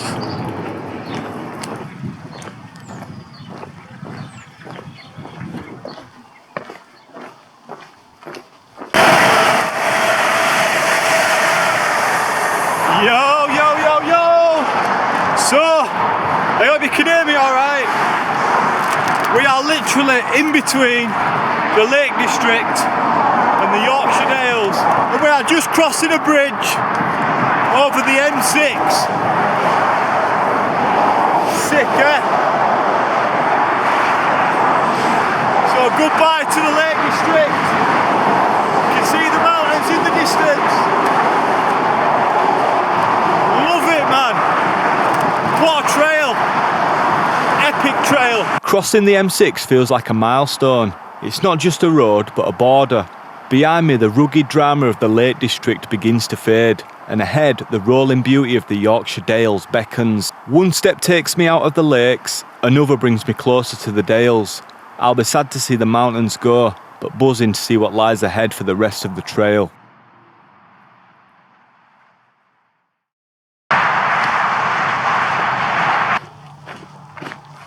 Danger. Deep, active sludge. That sounds lethal, doesn't it, that? Definitely keep out of there, guys. Danger. Keep out quarry, deep water, do not swim, cold water can kill, cliff edges, quicksand. Now I'm not sure if you can tell by the fact that we've just come across a load of limestone, but we are now officially in the Yorkshire Dales National Park. And you see all these rolling hills? Get used to them, because that's the Yorkshire Dales, mate. Some more hikers down there, look, can you see them? Middle of the screen. Can only presume they're doing the coast to coast as well. Well, I say that, but they could be just out on a little mooch. I definitely need to start looking for a water source, because the last two that I've noticed have just all dried up with how dry it's been over the last couple of weeks. And I did get some Lucozade, some Co-op, but I've nearly polished all them off already. It's so hot, man. You get dehydrated so quick when you're hiking, especially when you're going at some pace. And with just all this open land, the rolling hills, there is no shade at all. I think we've got about 16 mile maybe to the next town, which is Kirkby Stephen. There's no way I'll get there today because it is 3:30 now already, and I've already done 20.2 mile today. Obviously that's just back and forth and that, going for the camera, walking about in shap and all that business, but still 20 mile on old trotters, innit? I can see some sort of puddles down there, but I'd rather not be drinking from them unless I really have to. Those people that I've seen in distance, I've just been speaking to them. I think they're from Canada, or one of them had a Canada cap on, and it certainly wasn't an accent from round here. That's all I can say.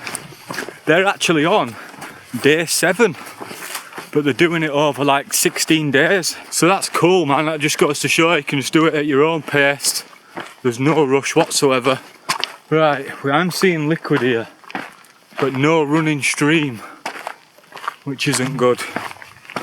So I have to keep an eye out. I'll have another look on map, see what the next water source is. But yeah, no wonder I'm sweating like a bastard, man. It's 18 degrees out here.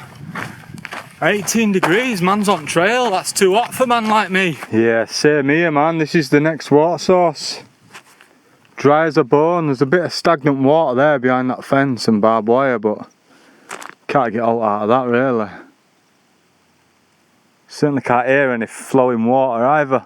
Right, so we're going up that way, but we're just taking a little detour because on my map it states that around this corner is Robin Hood's grave.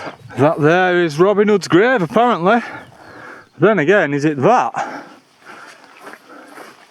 Or is it that? That looks more like a grave, doesn't it? Certainly more grave shaped. That looks like a big old fat cairn if you ask me. A day on the trail has its ups and downs. 1 minute I'm living the dream, stuffing my face with fish and chips, washing it down with a bottle of Fanta Lemon. The next minute I'm in the arse end of nowhere, low on liquids, looking at a stagnant puddle and debating whether to drink from it or not. That's the vibe out here, man. Feast or famine. I do need to find a water source soon though. Right, it's not exactly ideal because there's a load of animals and sheep and all that stuff in the field next to this, but that's a fast flowing, I'm going to say a fast flowing There's a little trickle there. I can have a little dippy dip with the old water filter. So that's the plan. I'm going to get topped up here.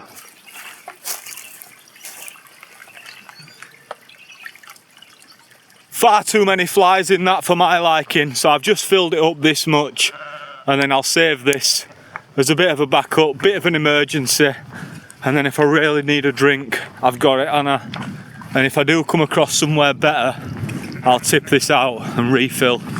I mean, I'm sure it'll be absolutely fine, but it just looked a bit grim. And then when I look in here, there's loads of shit floating about and that, but it's better than no, innit?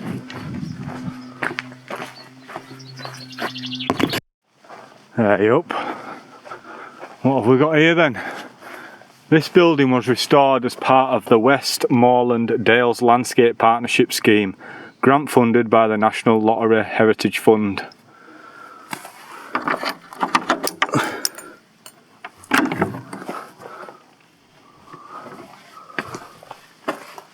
I thought it was like a boffy or something. Not going on in there, is there?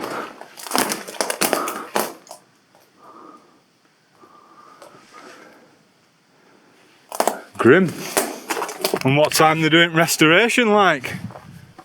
Because I wouldn't say that's been restored. This building was restored.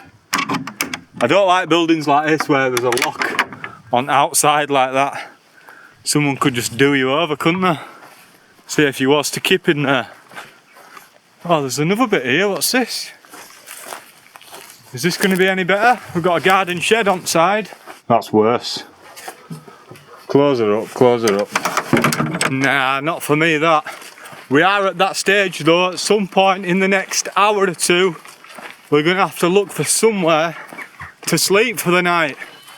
But as you can see, all we've got is just 360 farmland. So we're going to have to keep going until we find somewhere suitable. I've not actually done that much recording for these last few miles because it has literally been, as you can see, gate, field, gate, field, gate, field, the odd little farm, followed by a gate, then another field, etc, etc. Welcome to the Yorkshire Dales.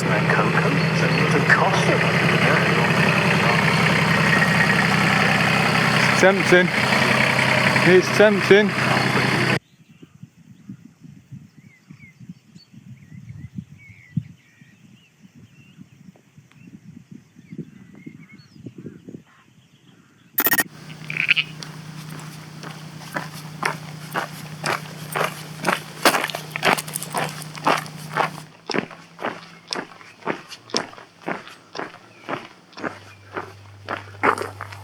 Coast to coast, boy. Yeah, buddy. So according to one of my maps, there was supposed to be some sort of shop slash cafe slash honesty box jobby here. And then I've just read online that it got blown down in a storm. And I guess they're rebuilding. Let's hope it's a sturdy one. But yeah, I'd have definitely made most of that, but no chance. What's up, dude? You alright? We have just arrived at Sunbiggin Tarn. And don't that look stunning on a day like today? With the mountains in the backdrop. Yeah, man. And I think we turn right here, maybe. Let's see what these are all about then. I've not had millions for years. I know these aren't millions, but I'm sure they're going to be nice. The tiny tasty jelly sweets, squishes, American sour flavour. Well, that does sound a bit of me, that. You having that or what? It's nice to eat snacks and sweets with stunning views whilst you're on the trail. Smardale Bridge, 4 1/4 miles. Never even heard of it, to be fair.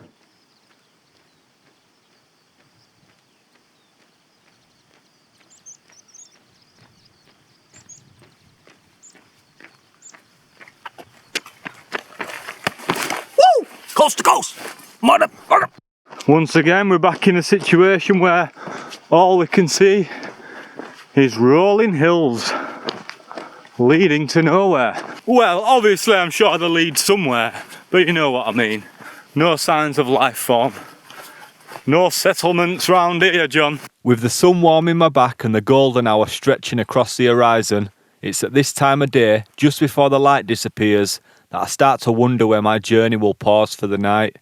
Out here, every evening brings a new unknown, a new place to temporarily call home, even if only for a few hours.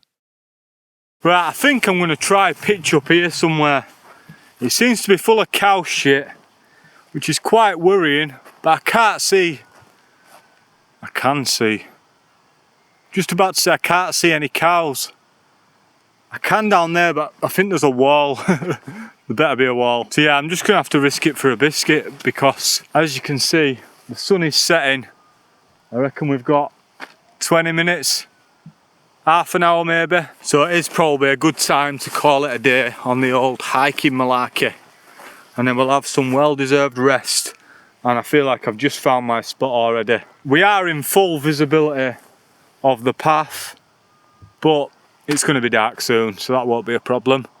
All I'll be doing is going to sleep, well, making something to eat, going to sleep, and then I'll get up bright and early, and we'll be on our way.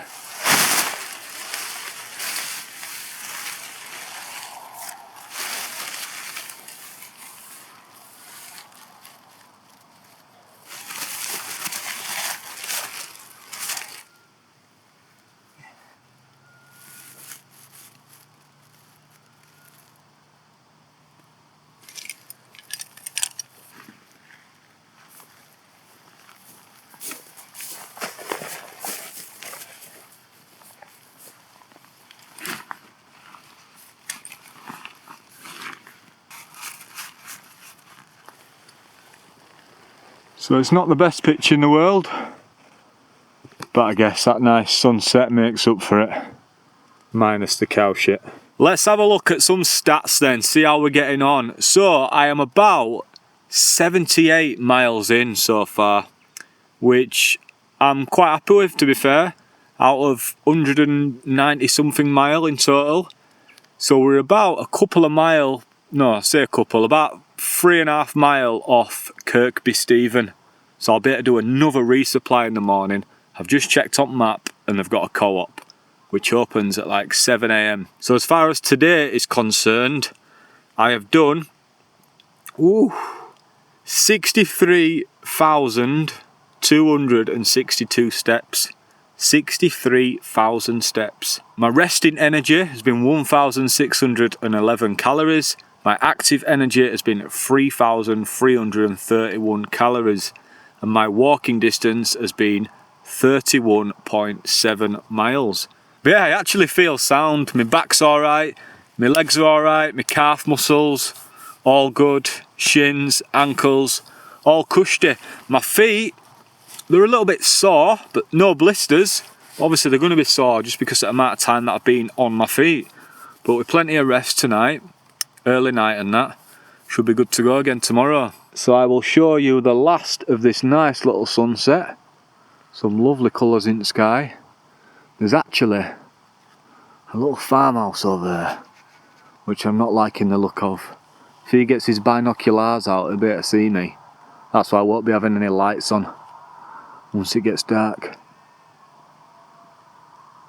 Well, here we are again then. Another quick little overview of the trail so far on Google Earth. So I'm going to zoom in to where we started today, which is just after Patterdale, up at Angle Tarn. What a beast of a spot that was. So as you've seen, we are pitched somewhere over here. On this big lump here, the Angle Tarn Pikes. Lovely little camp spot that, to be fair. Now I've had a look back at the footage and that. Looks pretty sick. So we cracked on nice and early.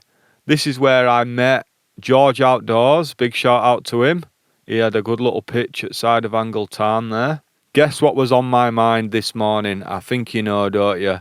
Fish and chips. Fish and chips. We've all heard about this Shap Chippy if you're on the coast to coast. A legendary spot. So I wanted to make sure that I timed my hike well so that was open in time. So from Angletarn you follow this path which leads its way up towards Kidsty Pike, and it's about at this point that you get your first good view of High Street in the distance. And we carried on all the way up and round, following it on. Instead of going right towards High Street, make sure to turn left, and you want to go around here to Kidsty Pike. And if you look at the 360 view there of the amount of fells you can actually see on a clear day, you've got Red Screes, Scarfell Pike way far away, Fairfield, St Sunday Crag, Helvellyn, even all the way over to Skiddaw. And it were at this point that I got first glances of a little fella called Tio, which I hope has actually finished the trail. So after getting the epic views from Kidsty Pike, I then made my way down towards Haweswater Reservoir. Now, according to this, for some strange reason, it wants you to go round the right-hand side of Haweswater. Now, I'm not sure if that is actually the legit way to do this, but I went left, as did my good pal Tio. Can I just say that I don't even know if he's finished the trail. I left him in Shap and I've not heard from him since. So yeah, if you're watching this, Tio, make sure you drop us a message on Instagram. I know you're subscribed to the channel, but I've not heard from you since, so it'd be nice to know if you are alive and kicking.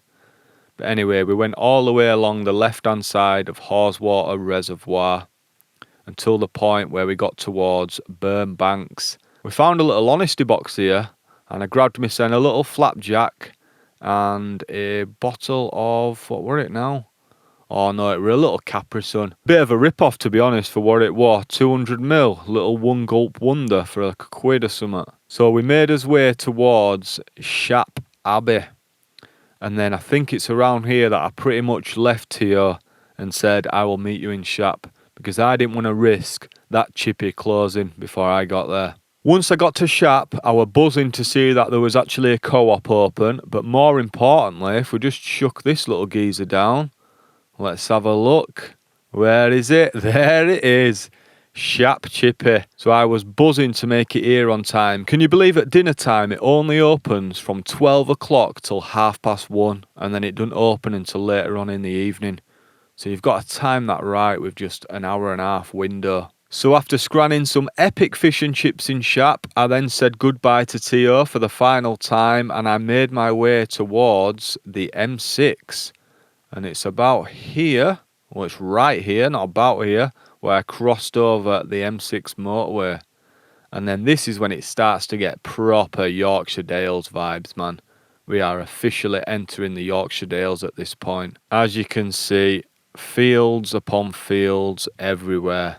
It were at this section where I seen that Canadian group, and they were actually making their way down to Orton. You can see on this little alternate path that is an option that people do. You can either stay in Orton or just go down there and resupply, I guess. So that means if we zoom in about, where is it? Let me try work this out. If we zoom in about here, right there, look, I've spotted it. That is supposedly Robin Hood's grave. Now, if you look on Google, there's about 3 or 4 places that claim to be Robin Hood's grave, but it says it on the map, so I thought I'd best check it out. And then we carried on all the way around. I'm a little bit lost to what is around this area, if you know what I mean. I can't really remember it, to be honest, because it's all very similar. So we carried on all the way down here. At some point, one of these is going to be that farm where there was supposed to be a bit of a cafe or an honesty box or something, but it had blown down in a storm, typically. So we carried on hiking all the way through here, past Sunbiggin Tarn, and it were at this point when I thought, yeah, I need to find somewhere to camp, pretty sharpish. And just as I get up here, there's these little farms on the right hand side, and I camped roughly somewhere in this little area here. I could not tell you where. I just sort of turned right off of the path a little bit and just found somewhere in the grass, and I could see this farmhouse in the distance. And that were our final destination for night number 3 on the coast to coast. So if I fully zoom out, you should be able to see roughly where we are. So we are where the cursor is right now, before Kirkby Stephen. So I'd say that looks to me like at least a third of the way through the trail in total. I'm not quite sure mileage wise, but visually it looks about a third of the trail. But we've got the hardest bit over and done with, the Lake District National Park. So tomorrow's plan is to crack on straight down into Kirkby Stephen to get some scran.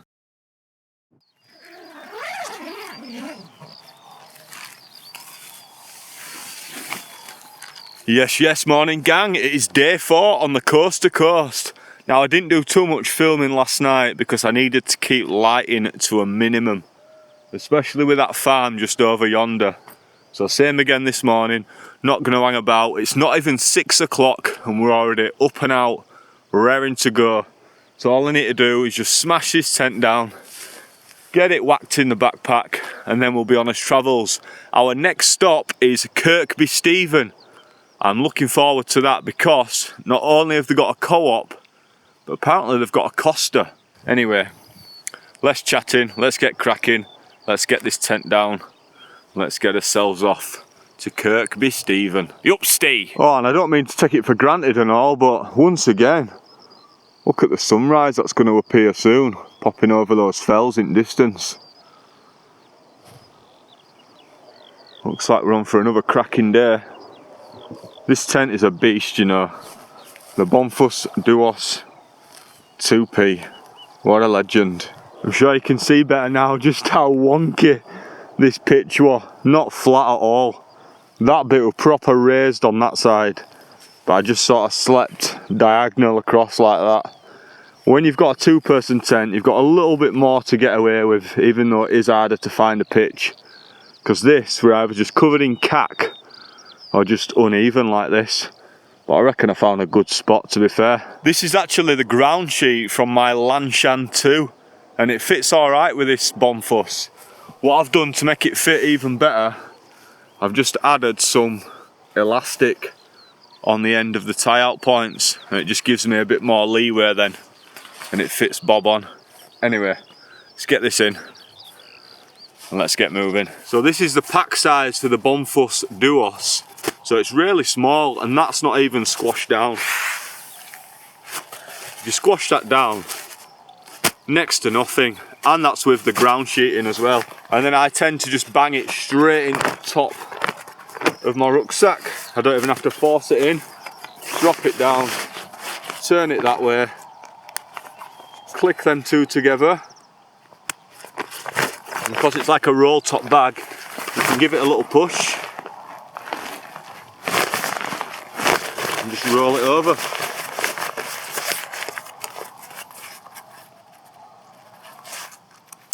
Job done. Now it's weird because I've brought this bum bag, but I've not actually worn it once. All I've done, and it's just another way to add an extra external pocket really. All I've done is wrap it round the pack at the front like that, and then clicked it on, cinch it up a bit, and it can't go anywhere because it's wrapped around these poles. And then in about 5 minutes, when I'm sweating my knackers off, I'll take this off and I'll just sort of shove it under there, cinch it down. Happy days. Here's breakfast, by the way. Bubblegum bottles. You having that or what? Right. Let's get this show on the road. Pack feels amazing still, even on day 4. Super comfy, no aches and pains, all good. I've been making sure I've been doing plenty of stretching and that, touching my toes. Shouldn't really do it with a backpack on, but yeah man, we're all good. Right, well, look at this behind us. Geezers, lasses. Woo! And then let's not forget this thing over here. My little GoPro, chilling on the floor, getting a bit of that sunrise in,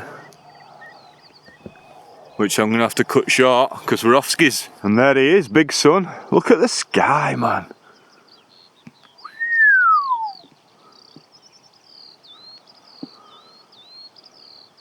Some epic colours are going on right now.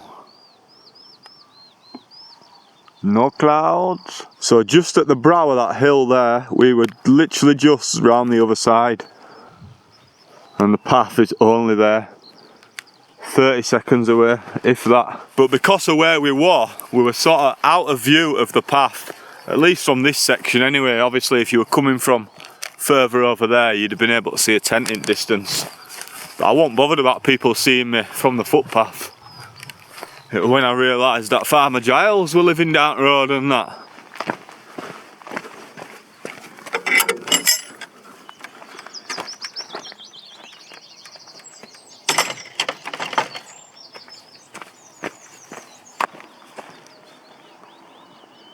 So it's day 4 on the trail, and as I made my way towards Kirkby Stephen, I'll be honest with you, there was only one thing on my mind: food. Not just snacks, but proper food. Warm, cooked, full of flavour. The kind that makes you forget that you're temporarily living out of a backpack. Looking back now, it's easy to take this amazing weather for granted. I'm certain I wouldn't have made this much progress by day 4 if the conditions hadn't have been so kind. Then again, more miles crunched means more food munched. And yep, I guess we're back to the food again. Yo! What are the chances? Imagine if this is empty. Snacks and drinks. £1 each.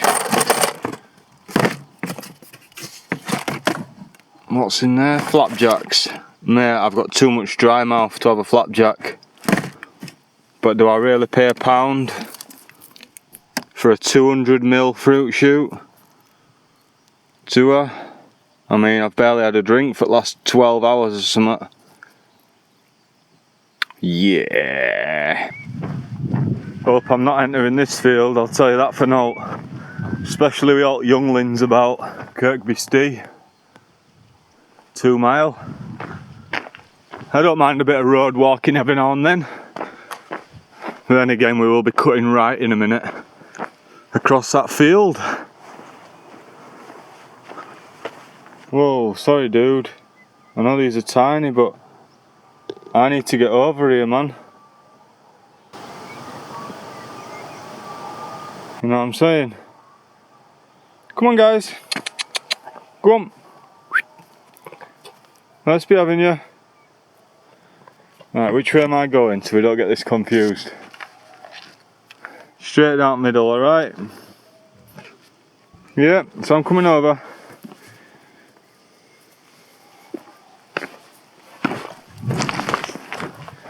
There you go. Oh, they were tiny, man. Proper tiny. Does make me fancy a lamb madras, poppadoms, chapatis, garlic naan, mango chutney and some yoghurt mint sauce with a nice can of Rubicon mango on the side. Oh no! The signs are getting more ghetto as we're getting further into it. Where's all them swanky new signs around here, lad?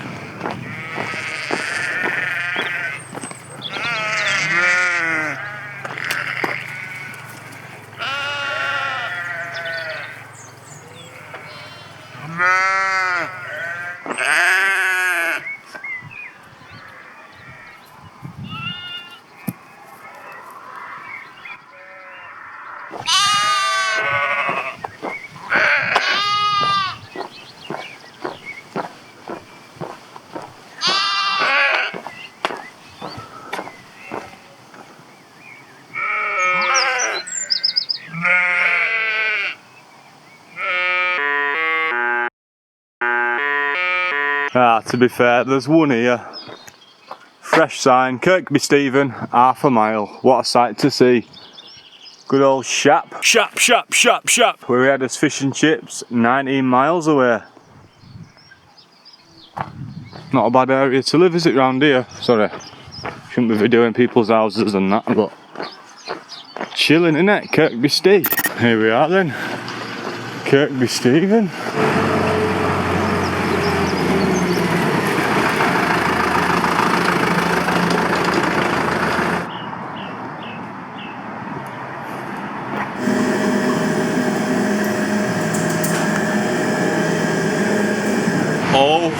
my God. The best latte I've ever had in my life. That is no word of a lie. Cup had bloody 2 handles, it was that heavy. But yeah, it was a cinnamon bun latte and it was on another level. As was the toasty as well. I got a chicken chili and cheese, or chicken nacho chili cheese toasty. Unreal, man. Right, I'm off to go get some supplies from One Stop. Well, I've stocked up again. I had no crisps for a few days. Man's gagging. Got some barbecue sauce, snack mix. I've got a bottle of water. I don't know why I'm paying for water when there's enough water sources about.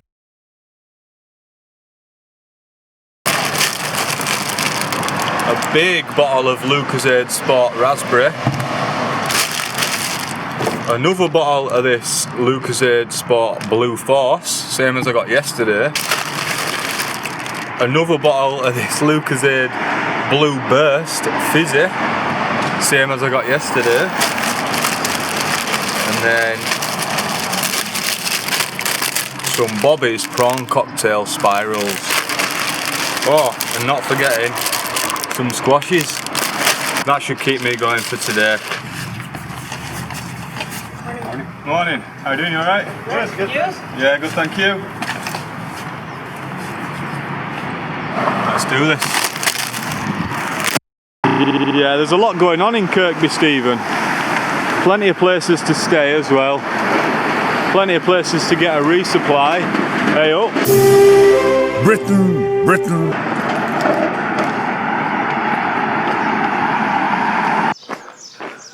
Right, Alexa.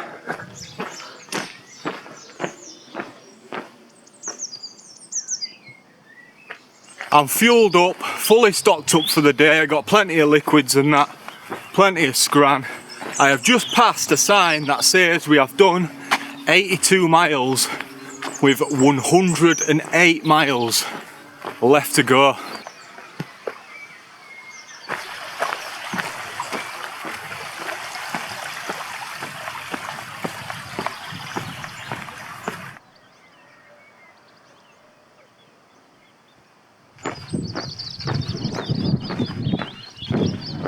I'm about 2 miles off at 9 standards. I was looking at map and I could see this little thing at the side of the path saying rest a while, and then I got to where it was and it's this nice little bench, so I think I'll do just that. Maybe not a while, but I'll rest for a minute or so and then we'll crack on.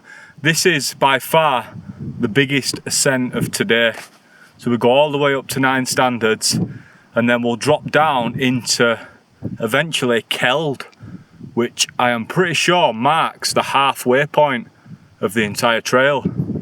And then we'll see how we're getting on for time once we get to Keld. And then if it's still early enough in the day, we'll bash on.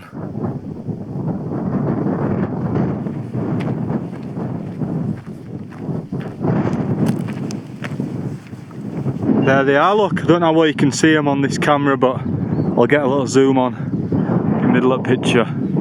The 9 standards. It's like walking on a bloody carpet. Lovely stuff. Another one of these cool little seats here.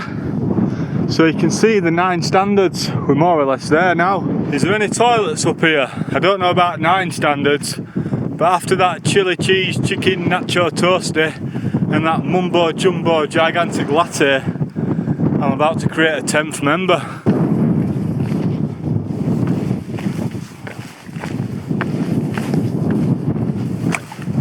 Here we are then, the 9 standards. Perfect time for a little break. Take my trainers off for a little bit. Let my feet air out. In fact, I'm going to take one of my 2 pairs of socks off. Oh, that's nice. Let them dry out a bit. And then elevate my feet for 10 minutes. Lovely jubbly. 9 standards rig. 659 metres. I don't think we're going to get any higher than this for the rest of the trail. And look what they're building here. Fresh meat. Some lovely fresh paths. Love to see it. Alright, this is a strange one. So we've got two options. There is a May to July route for the coast to coast, which is that way. And then there is a August to November route, which is that way. Which is the quickest? Which I'm guessing. Oh, it says we've got three routes. That looks long, that. So ours should be the red route. Ooh. Still in April though, aren't we? Technically. I'm sorry, I'm going to go against the managing footpath erosion. Just based on how dry it's been for the last few weeks, I'm going to go for the red route, which is that way. It's pretty windy up here, but I like it. It's a blessing because it's still so warm. Because this is all just open moorland, it would be quite tricky to navigate, say if it wasn't clear like it is today. But what's cool right now is I'm not even having to use the map, because you can see all these slabs where they're going to be rebuilding the path. As far as the eye can see, I can just see pallets of slabs continuously going into distance. So I just follow these, knowing that they're going to be next to the path.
Now I'm intrigued to find out what this is in the middle of nowhere.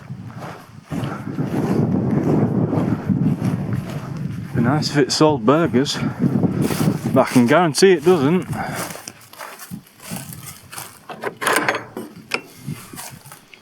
Oh God, look at this. Proper chilling little cabin this.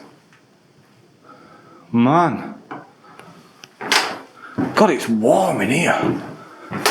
But yeah, that's sick that, I like it. Nice little cabin, you could take shelter in here if you really needed to. Cool, but yeah, I can't stay in there, wow. So hot. Same again though. I hate these cabins that have got a lock on the outside that you can't unlock from the inside. I don't know why.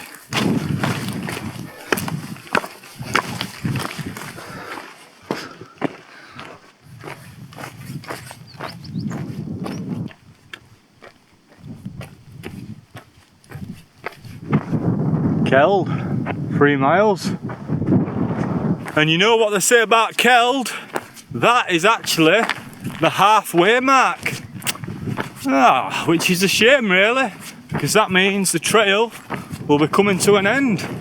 But we've still got a good few days left yet to enjoy. Halfway there and all that. Feeling good, really enjoying it. A little bit, I'm not going to say advice because I've not even completed the trail yet, but if you're doing the trail and you're in the Lake District and you feel like you're struggling a little bit, well, I'd say just crack on and keep going, because the section after through the Yorkshire Dales is so much easier. It's actually a blessing.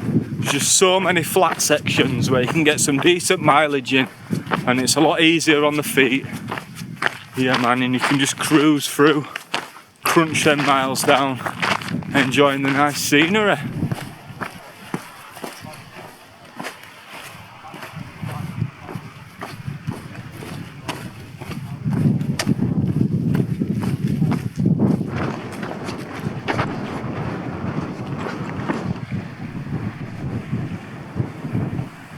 Come on cock, let's be having you.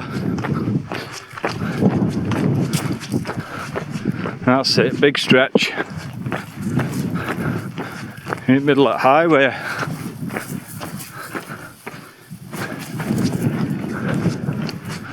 Yeah, I didn't realise how many there were.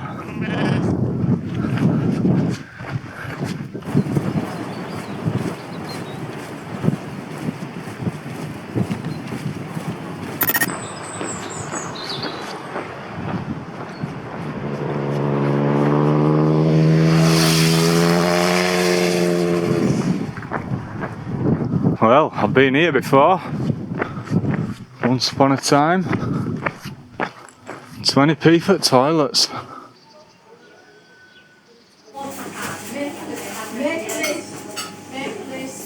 Well, considering this is supposed to be about halfway, I thought I'd treat myself to some cheese on toast. So I just went into a little campsite and they had a few bits and bobs for sale, got me sent a nice little drink. Like I say, a bit of cheese on toast. And it was actually their first proper day of the season of opening. So it were ramo, especially with it being school holidays and that, as well as all this nice weather that we've been having. So his next destination is actually Reef.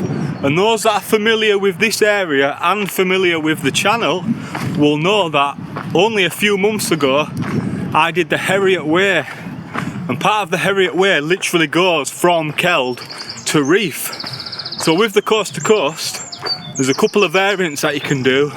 So I'm going to do the one that I didn't do last time, simply because I only did it a couple of months ago. So I'd only be filming all the same section anyway. Leaving Keld behind, I took the low route through the Swaledale Valley.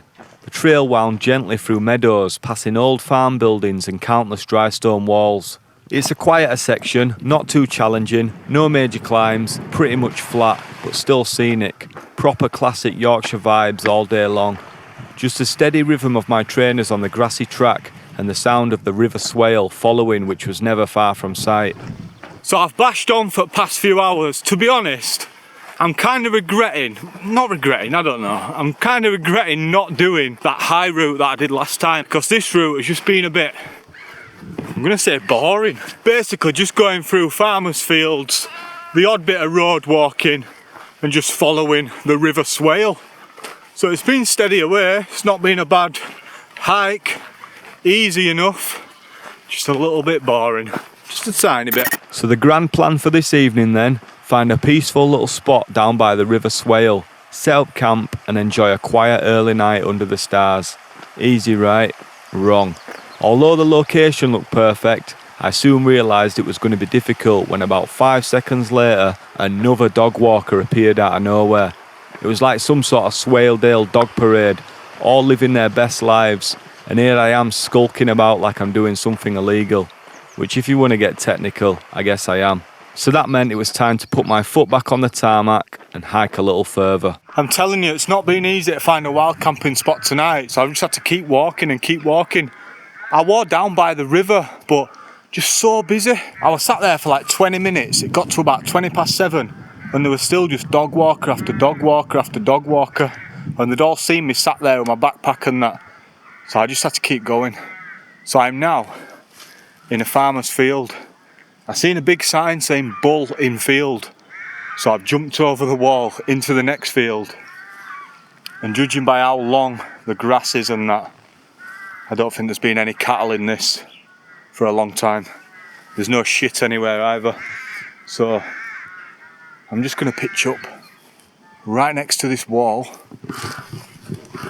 If I show you here, just to the left, I'll get a zoom on that. There's a property there and there's a van, so I am going to have to be pretty quiet just in case they're out in garden or whatever. But it is what it is, isn't it? Beggars can't be choosers. Right, let's get this tent pitched up. Even better, just moved on a bit. I found this old farm building. I've just had a look, there's naught about, it looks pretty derelict. So I'm just gonna hide in this corner. Right, that's it, we're all pitched up. I just hope there's not a gust of wind tonight, otherwise this thing will be on its arse. Struggling to get the pegs in that corner, it's just so spongy. But it should be alright. And we're nicely shielded from this wall. But yeah, let's get everything in and get set up for night. There we are, man. Finally set up. Wow, it's been quite a long day, you know. I can't remember exactly what time I got up, but according to my health app, I have done 65,681 steps. 65k steps. That is mental. 34.7 mile. And we've actually gone past the 100 mile mark. So we are only, let's have a look, 9 miles away from Richmond, which will then actually take us out of the Yorkshire Dales. And then we've got about 20 mile or so of no man's land, and then we will enter the North York Moors, the third and final national park. Yo, right, I'll keep this pretty rapid because we are at the end of day 4, but this video is going to continue on to day 5. So I'm going to zoom in from where we started the day off. So it is pretty much at this point here, somewhere in this little bit of land here. So we hiked all the way down and round. The first point of any significance for this epic bridge, I'm not sure how old it is, but it is an old bit of gear. So I crossed that with food on my mind, because our next stop is all the way down into Kirkby Stephen. And then this is where I went to the Costa. From Kirkby Stephen, it's pretty much a steady climb all the way up until the 9 Standards rig. I've had a little look on internet, but I can't really find a definitive answer. So if anybody knows what these are actually for, why there is 9 big, massive, what I would like to call cairns, then please let me know. They're more towers than cairns because they're better built than a cairn, but yeah, just let me know. So this section now, I'm not sure by the time of recording, but a lot of this has been redone. So there is a fresh path that's been laid all the way down with a load of slabs.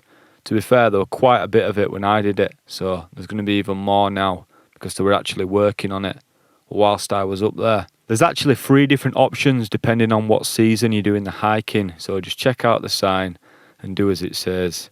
Don't do as I did, because I did the summer one, even though it was still actually April. But this next section is just a nice steady descent all the way down into Keld. Once I got to Keld, I decided to pop into this little campsite because they had a nice little cafe. Now, as you can see on this map here, you've actually got 2 options to get from Keld to Reef. You can go along the high route, which is this orange route, or you can do the low route, which is in blue. Now, I've already previously done this high route, literally at the end of last year. So I thought this time I'll check out the low route. Once I'd left Reef, I knew it was time to start looking for somewhere to pitch. So I actually headed down to this little grassy area next to the River Swale. And I was hoping to find a nice little stealthy spot right next to the riverside. But it was just too busy. There were too many dog walkers walking about. So I decided to carry on a little bit further. And I ended up crossing over this field. And then it was here when I seen a sign saying bull in field. So I ended up jumping over the next wall and I got to this point. And if you remember, I was going to pitch up here originally, but then I seen these little houses up here, or what I thought was houses at the time. I'm not quite sure what they are. But anyway, so I carried on a little bit further, and then just where you see this little stony outbuilding, this little farmer's building, that is where I ended up. and I was actually precisely in that corner there, nicely tucked away, ready to spend the night. And that's it for day 4, so I'll see you in the morning.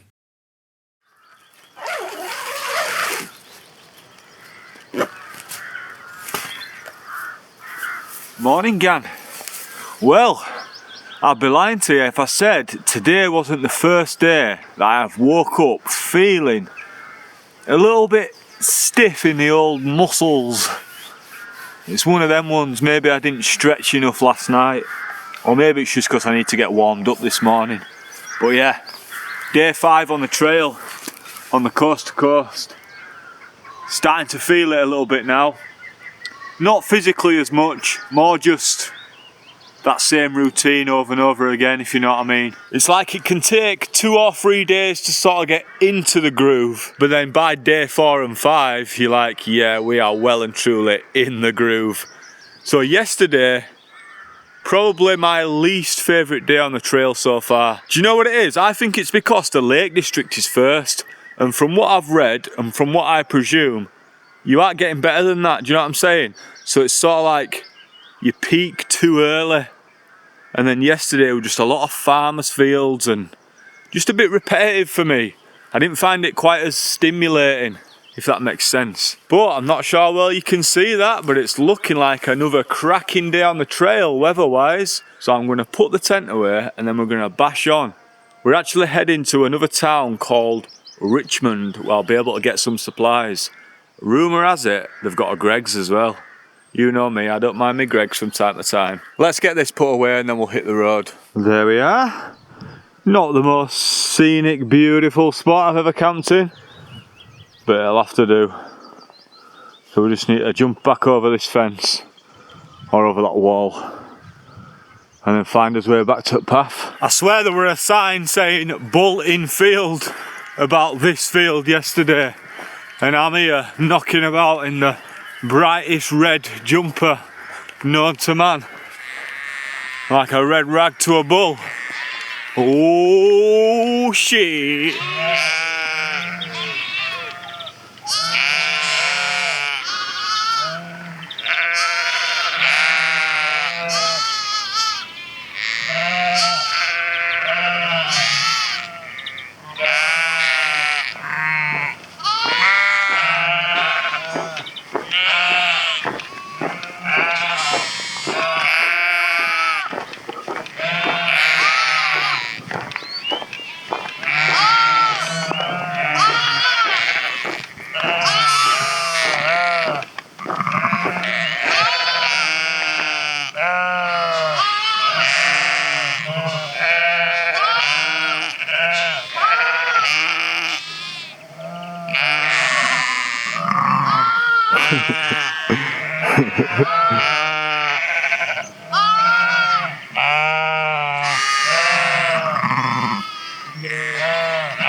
Years ago, because it could be 5,000 to 6,000 years ago. I'm looking at the state of it. Like,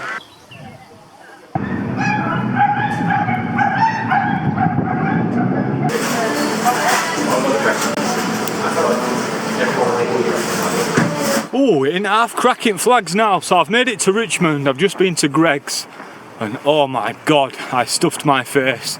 I got a hash brown, I got a sausage baguette with ketchup, I got a cinnamon swirl latte, large, and then I got a 4-pack of caramel donuts. Obviously I've not eaten all 4, I've just had the one. Other 3 are in the bag. Oh, God for that.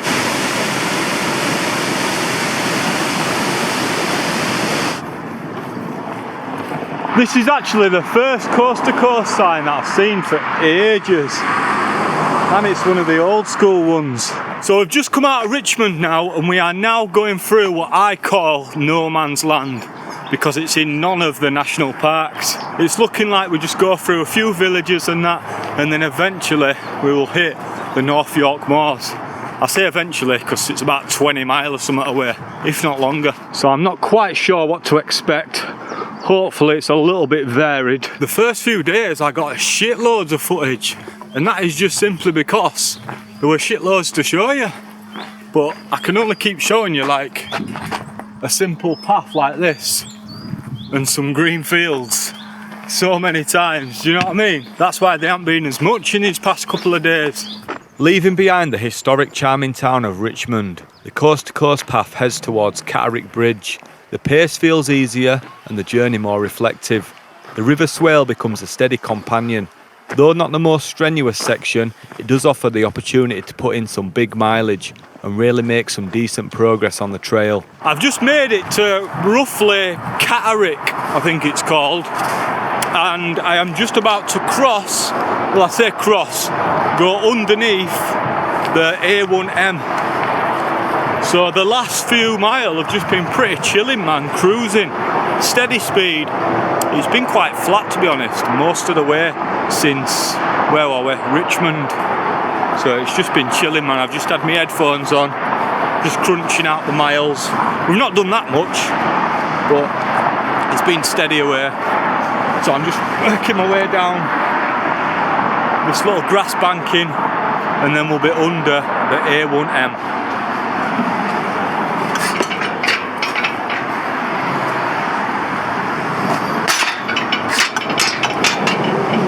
Coast to Coast Path National Trail.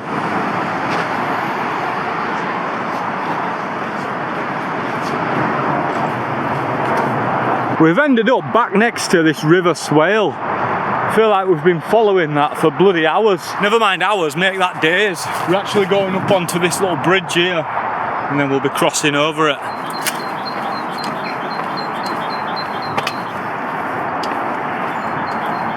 This bridge transported more than 1 million soldiers to and from Catterick Garrison. Not a bad bit of gear, that is it. Seen some action. That's the strangest gate so far. I thought they closed it off.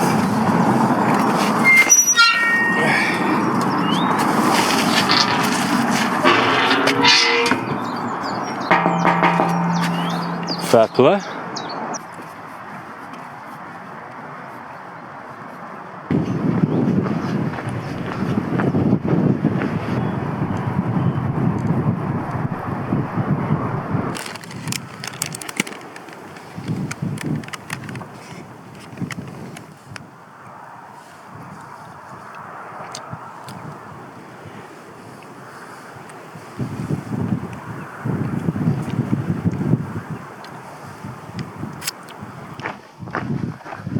Have I gone wrong way, me, or what?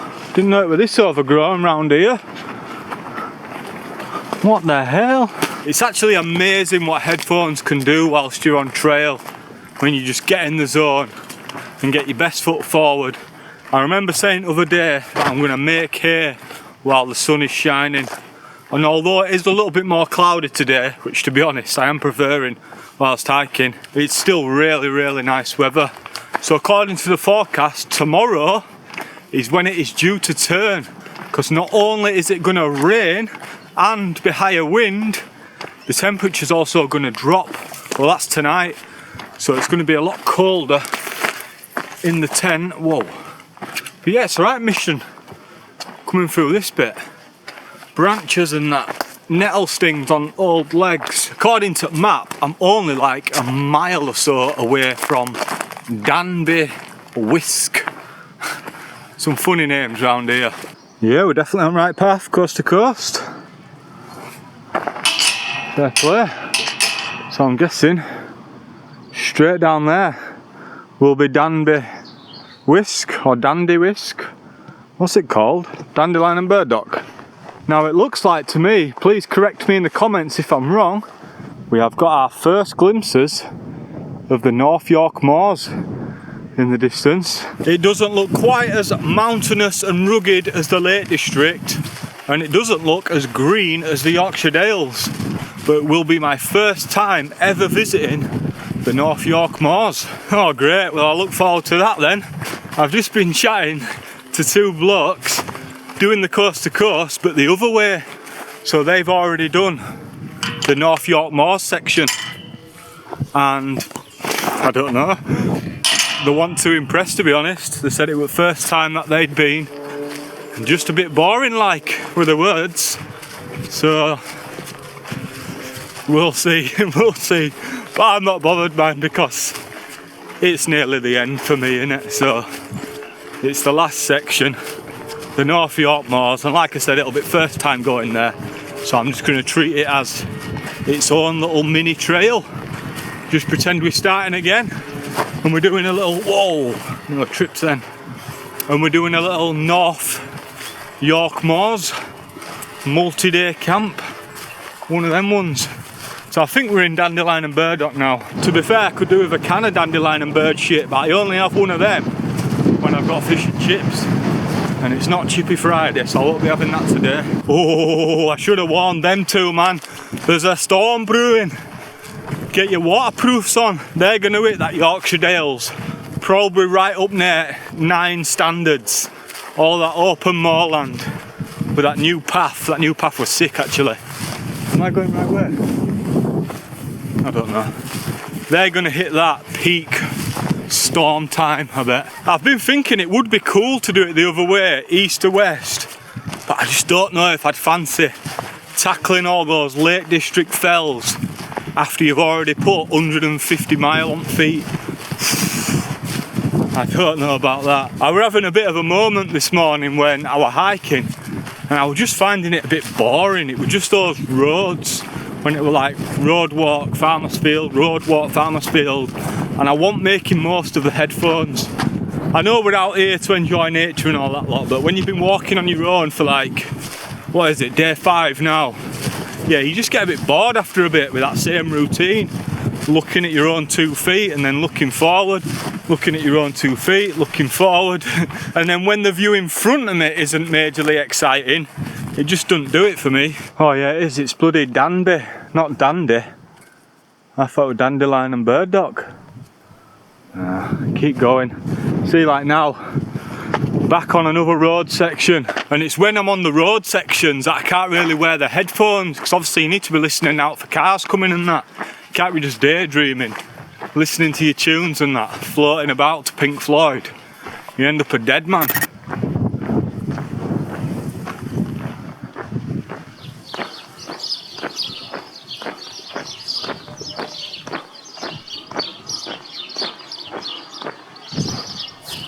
...131 mile, coast to coast. Welcome to Danby MISC. Pubs open evenings. Historic church open daily for visitors. Tuck shop and camping at church, home. Soft drinks, water top up, kitchen for DIY coffee. Snacks and treats, home baking, ice cream. Oh my word, we'll have a look. Of course we'll have a look. I mean, I know we're out in countryside and that, but it stinks like pure shit around here. Don't know if I'd want that every day. Do you know what I mean? If I lived here and that.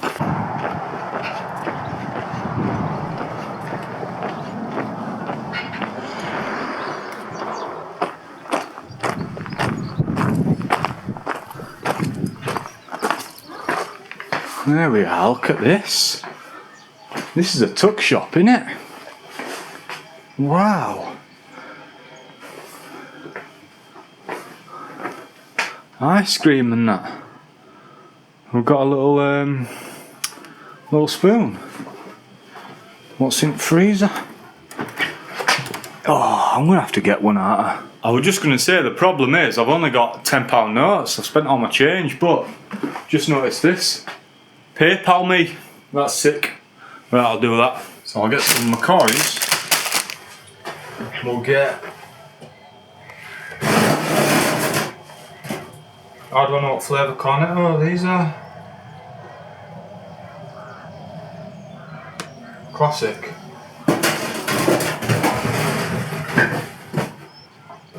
Oh, salted caramel magnum.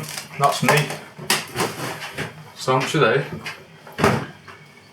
They're 150. So that's 250. I'll get a Lucasade Sport orange as well. It says they're 140, but it says 150 on there, so I'll pay 150.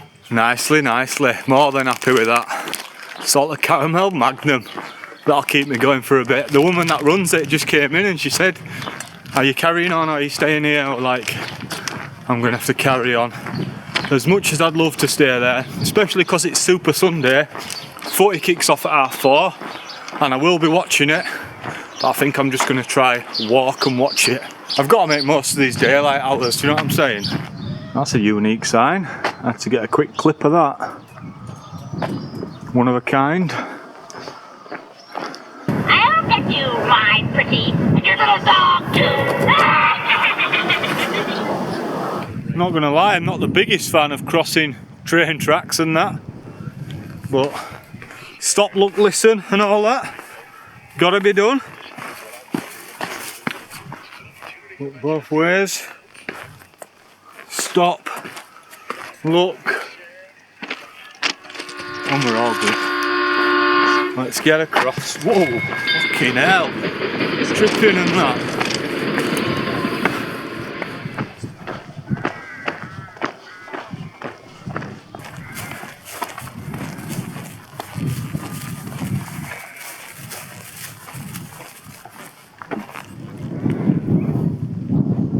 Someone's been chewing on that one. Coast or coast. I'm only about a mile from Ingleby Cross, but before we get there we've got to tackle crossing over the A19 and then we officially land in the North York Moors, the third and final national park on the coast to coast. And then we'll immediately try look for somewhere to pitch up for night. And then tomorrow we can just crack on, fresh day, and we'll see what the North York Moors has to offer. Just got first glimpses at A19. Sounding pretty busy as well for a Sunday night. So we'll have to take extra care crossing that. I have noticed that there's a Shell garage, so I'm going to pop in there first and get a couple of supplies for the morning, just so I'm ready. Get some water and that, a few snacks. You know how it is. Maybe something for breakfast as well, actually.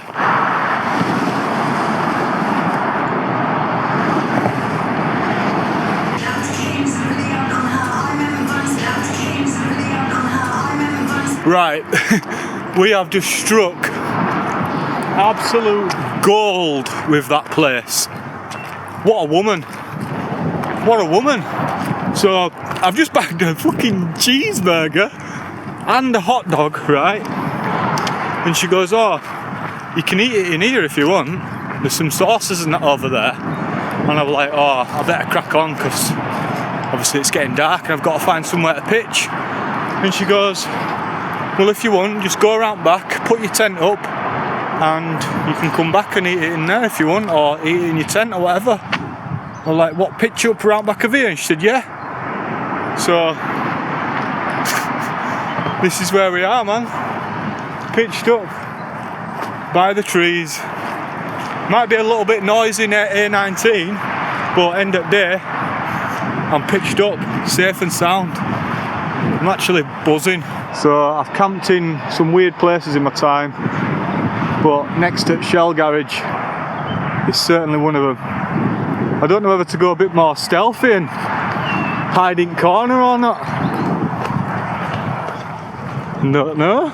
I suppose the further I go up here, the less noisy the road will be. That has genuinely made my day. Let's get this tent up, man.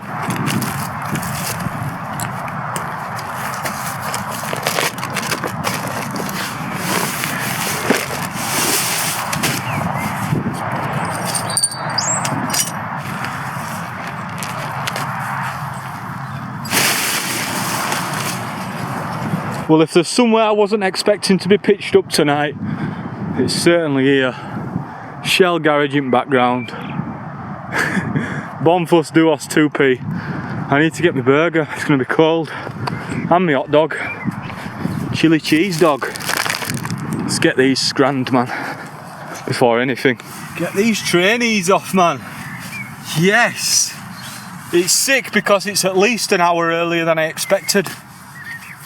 So the time, because we were pushing it for time, I said that to her in Shell when she said sit in here if you want to eat it. I'm like, nah, I need to crack on before it gets dark.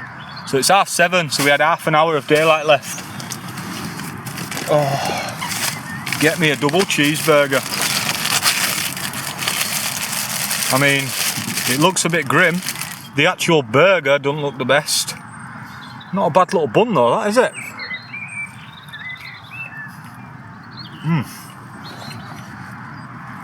You know what? That's alright. The actual burger patty looks a bit strange, but there's so much cheese in there. And the bread is decent. Well, let's go over the progress that we've made today. So we started the day in not the best wild camping spot, if I'm honest. Far from it. But we were just tucked in between this wall here in the corner. So from the camp spot, I then hiked 9 miles all the way down to the town of Richmond. And I was buzzing to find that they actually had a Greggs there. So I got fully loaded up on food. A load of junk as usual, but it seems to be working, so I'm going to carry on doing that. It is fueling the hike nicely. So from Richmond, I actually had a little break there as well. Must have chilled for a good half an hour or so. And then I remember hiking through all these little bits of woodland where it said there were a military training area and all that stuff. So I had to keep my wits about me and all that. Carried on through a few farmers' fields until we crossed over the A1M motorway, which is right there. I say crossed over, we actually went under the A1M. Once you've crossed under the A1M, you're then leaving Catterick, and it's just a case of following this river along the side here, as you can see, and you're basically just dropping in and out of a load of farmland. I've said it before, but it is really hard to remember sort of key places on this. I'm just looking back at the map thinking, yeah, that's just one field after another. I do remember mooching through a load of woods though, thinking, am I going right way here? And I clearly was. I'm guessing that were it there. Same again, carry on all the way through a load of farmland until eventually we should arrive, I'm guessing that's it there, at Danby Whisk. Now we're at Danby Whisk, I'm going to whack the little geezer down, put him there, and we should see the White Swan pub. And there it is. And this is where I seen, look at all these lot chilling, look at that Corsa. How sick is that Corsa? I love a classic old car like that. These lot are chilling, eh? So on this corner there was actually a sign that said that there was a tuck shop down this road. And that's where I went. Once I'd left Danby Whisk, I then carried on for a fair few miles. I remember at one point having to cross a train track, which I think, if I can just zoom in, should be there. That's it, that's the little bleeder. So I crossed that, and then same again, back into farmers' fields. As you can see, don't get me wrong, it is good. I was enjoying it, and I was certainly blessed with the weather, but it does get a little bit repetitive going through these fields because you're just not getting those sort of views that I'm after, really. I love a mountainous view, but anyway, not complaining. By this point, I knew it wasn't going to be long until I needed to find somewhere to pitch. Initially, I was going to carry on and keep somewhere near these woodlands here. I thought I'll be able to nip in somewhere and just get a nice little stealthy spot. However, just before I crossed the A19, I decided to head into the Shell garage, which if I put this little geezer down here, should be there. What a beauty. So I went into the Shell garage, was buzzing when I seen that they actually had a hot burger counter and some hot dogs, and that is when the lovely woman behind the counter suggested that I pitch up around the back of Shell. And that is literally where I ended up. I'm talking somewhere just about there. So same again, not the most scenic spot in the world, but it was certainly ideal. Oh, morning. What a way to wake up, eh? So I've just woke up because I'm having a nosebleed. It's not ideal, is it, on trail? I don't even know how I fell asleep so easy, to be honest, with all that racket going on.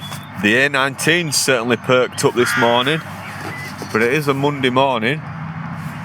It's 10 to 6, so it's about the time I was going to get up anyway. We've got about 40-ish miles left to do. I'm not going to lie, that sounds good to me. That sounds alright. it'd be nice to get a fair chunk of that done today, and then we've just got to do the remainder tomorrow, and then we'll be able to catch the train home. So it is coming to a close, slowly but surely. Didn't even eat my hot dog. Fell asleep, man. I don't think my burger's finished. No, it's not. Couple of bites left on old booger. Yeah, I just got right cold last night, you know, after hiking and that, so I got all wrapped up in my warm gear and that, and then out like a light, man. So I must have needed it. I think I've done like 35 mile yesterday, and then more or less the same the day before, so 70 mile across 2 days. Anyway, just over 40 mile left, so let's get up, crack on, and enter the North York Moors. Remember I said yesterday it's the first time I've ever been to this area, so I'm looking forward to seeing what it has to offer. It's looking like, hopefully, no rain again today, even though it was forecast. It is looking to be a little bit more windy from about 1 o'clock onwards, so hopefully we'll be nice and high up by then, so we can see what that's like. It should make it a little bit more adventurous, and then we'll just keep going like we have been doing till we get to about 7 o'clock-ish, and then we'll find somewhere to pitch. Sounds like a plan. Hopefully this is dried up now, and then we can crack on. No wonder it feels a bit nippy this morning. It's 3 degrees with a feels like -2, which is by far the coldest it's been so far on this trip. I'm tempted to even wear my leggings whilst hiking for a bit today. We'll see what it's like once I get packed away.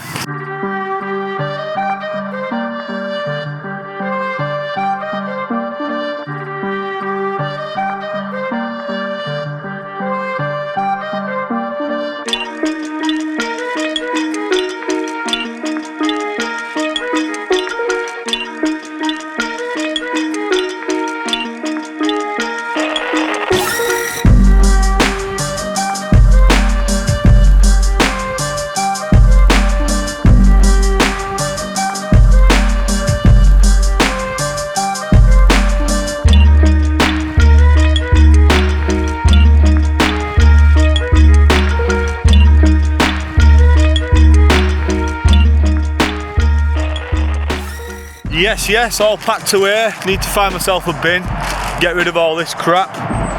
But not a bad spot last night. Directly next to the Shell garage at the A19 services. So we have now got to cross this bloody road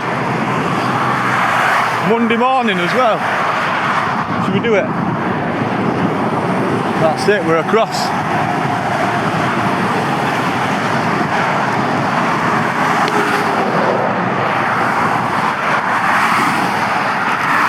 That is ruthless, man. 3 lanes of traffic.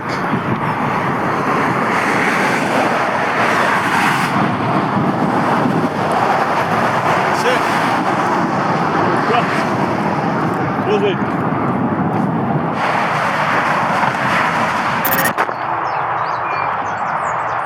We have officially arrived at the North York Moors. Happy days. As I leave the lowlands behind, I make my way up through a stretch of woodland to see what the North York Moors have to offer. And so far, so good. I'm genuinely impressed by the views. No doubt the perfect visibility helps. I can see for miles. The climb is steady, and before long I find myself joining another well-known trail. I'm not sure if you could even see that, but we're actually on the Cleveland Way right now. So I think we'll be following that for a fair few miles today. With my drumstick squashes fueling the engine and a few bangers in the headphones, I pushed on through fields and woodlands, soaking it all in and gearing up for the hills that I could see were soon approaching on the map. Morning, dude. How you doing? Some fringe, that, man. Looks cool. Cool as. Another honesty box there, look. Bottled water, 50p. Some eggs as well, if you fancy getting egg butty on go. I'm all good right now, I've got plenty of liquids. I've got a bit left in this, and then I've got like, don't know, at least 1.5 litres of water with me.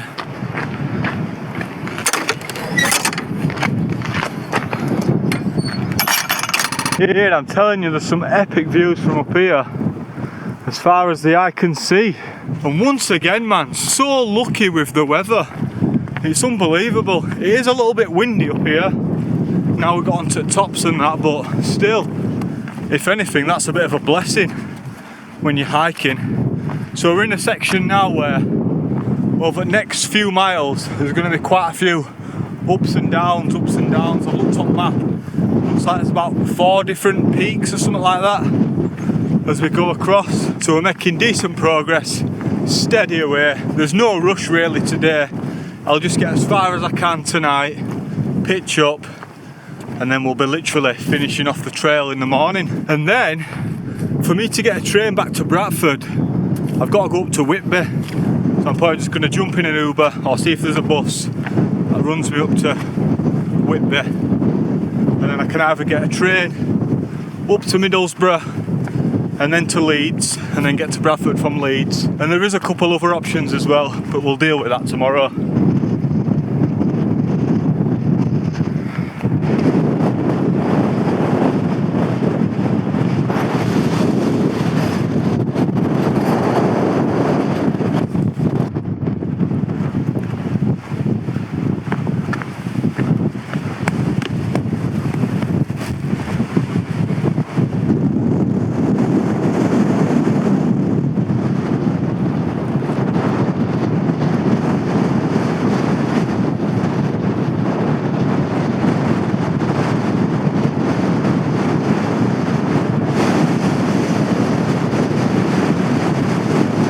See the sea. Yes! How sick is that? I mean, it's not the direction we're heading, we're going that way, but still, the fact that I can now see the sea means we can only be getting close. There's got to be something in just telling yourself that you can do it, because surely I should be feeling it big time by now. I mean, I'll average around 32 miles per day on this hike, but I'm still somehow finding the energy for running. Maybe it's because it's downhill, or maybe it's the drumstick squashes.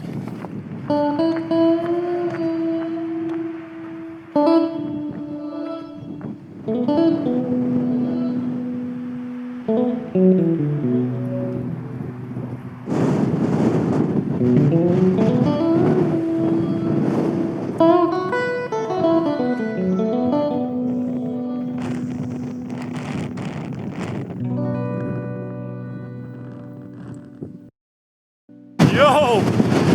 It's got windy up here, hasn't it? Listen, I've not even recorded for about 4 hours or something, 3 hours, 4 hours. Mate! Sorry. This section is boring as hell. That's why I've not been recording. I don't like to bring the negativity to the channel. But if you've done the coast to coast, and you enjoy this section along the top of the North York Moors, then fair play to you, man, because all it is this dusty ass path, and in the wind like this I'm just getting dust straight in my eyeballs all day long, making me cough and that because the area is just so sort of flat. It's just the same view over and over again, hour after hour after hour. I've even drawn for trekking poles just to try to speed it up a bit. Yo, that's a bit of entertainment. I couldn't get a bloody camera out quick enough. Gives a lift, I'm over here. Mate, I seen someone coming the other way on like a gravel bike, mountain bike sort of thing. I nearly fucking stuck my trekking poles for his spokes, jacked him for his wheels. I'd have happily rolled straight down to bloody Robin Hood Bay on that thing. Well, after hiking non-stop across the moorland, finally come across this road. Although it looks like we only cross it and then we'll be back on moors again. What's this thing? In fact, I'm going to park my arse here for 5 minutes. Oh, take my pack off and have a donut. Actually, I'm going to have one of them donuts from Greg's yesterday. It's my last one, but I need some energy.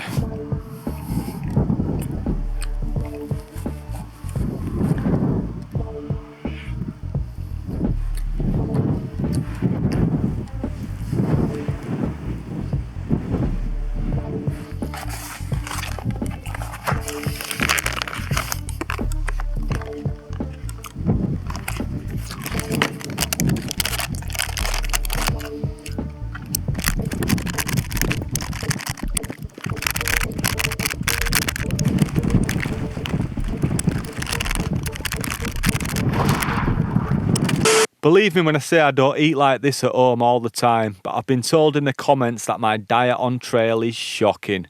Which I know it is, but it seems to be working. Bloody hell, I thought they'd fully forgotten about us coast to coasters. I have not seen a sign mentioning coast to coast for absolutely miles. When they were non-stop all the way through Lake District, all the way through the, what's the other one called? The Yorkshire Dales. Well, yeah, they need to get some work done round here, I'm telling you. North York Moors, my ass. Get some signs up, man. All we've been doing is just bog trotting across these moors. And to be fair, do you know what? That actually looks like a decent path for once. So we'll see how we get on with this. It said 6.5 miles to Graysdale. So I guess that's where we're heading next. It's already like 5 o'clock, so time is kicking, man. Hey up, we've got another sign. They must be treating us. What does this one say? Oh, Bridle Way, Glaisdale, 6 miles. So we're going down there. Do you know what? In fact, you stay there a minute. I'm going to treat you. There's a little stone here, I'll put that down.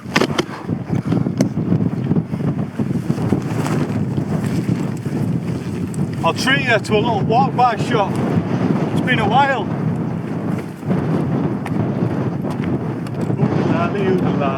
What a day. Oh, we've got a sign here. Graysdale, 6 miles. That's nice. And I've also just spotted, it says coast to coast down that side. Do you want to have a look at it? I'll show you if you want. There, look. Coast to coast, eating taters and toast. Coast to coast with taters and toast. Got a nice little gravel path, and if you want to bring your motorbike, don't take it down there. No motorbikes. Just so you know. Whose is this gaff then? We are literally in the middle of nowhere right now. In the arse end of nowhere. Let's have a look.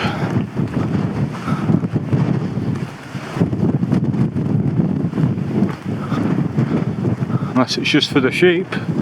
They must live here. I went the long way about that, didn't I? Walked all the way around it. Hello? Locked. Looks a proper bit of decent gear as well.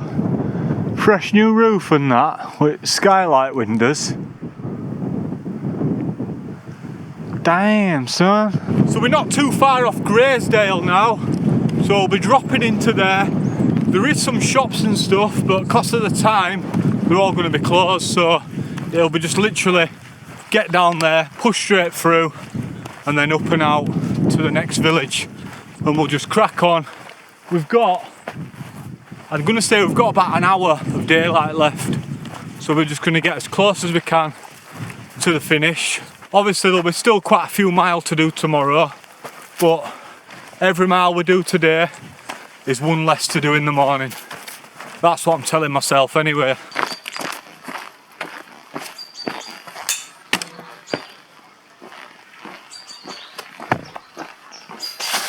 Whoa.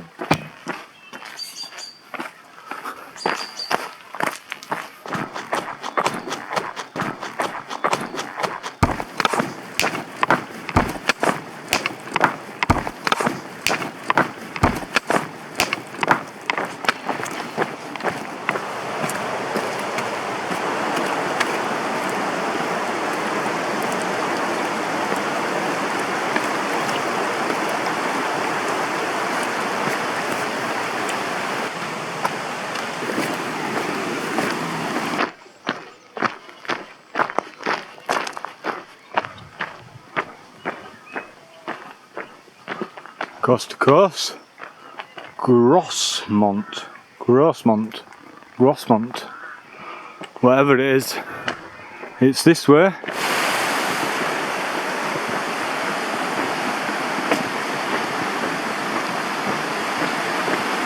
Booyah! Grossmonte. Sick. Toilets as well. I need a wee, so good timing really. Grossmonte. Hello?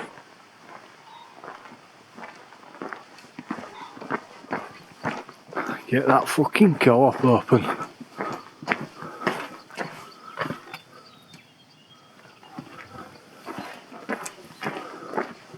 Bloody hell.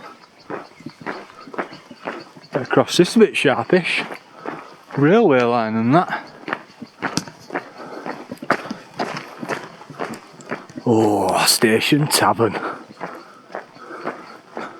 But they've got some nice grub on go in there.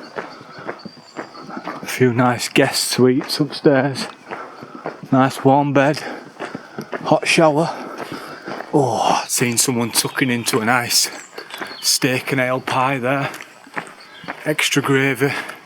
Nice big fat chunky steak chips. Book of blues. We've got a fat hill to climb us. It's already nearly 9:15. It's getting late. Coast to coast path. What a fat hill to end the day on. It continues as well. 33% and damn right. Can feel it. So we're really losing daylight. I'd say we've got about 20 minutes at most. Would you be concerned right now, like where you're going to camp? How you're going to find somewhere?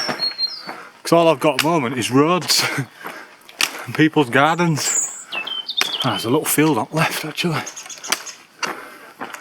But it's certainly not hidden enough for us to get in. But we just keep going. Always find somewhere. We always do. It's part of the excitement. You know what I mean? Desperate measures and that. You could get on that bench. Can't see him being too much passing traffic at this time. Literally a car comes flying past as soon as I say that. So it pretty much got dark from here on out, so it's a good time to give you a little update as to where we're at now. So we started the day by the Shell garage in this little grass patch. We crossed over this big ass road, can't remember what it's called, but I'll smash it up on screen for you right now. So we hiked through this little woodland section until we got to about this point. And then this is where there were like 4 or 5 little hills. If I just get a little zoom in on that and try angle it round, you might be able to see them. There you go. So we went up and over that one, up and over that one, up and over that one, and it just carries on. So you're just going up, down, up, down, up, down. This section I actually really enjoyed. The views were really good. We got our first views of the sea in the distance, as you can see. But it was after the hilly section that we hit this little dirt road. And I'm not lying to you, this went on and on and on.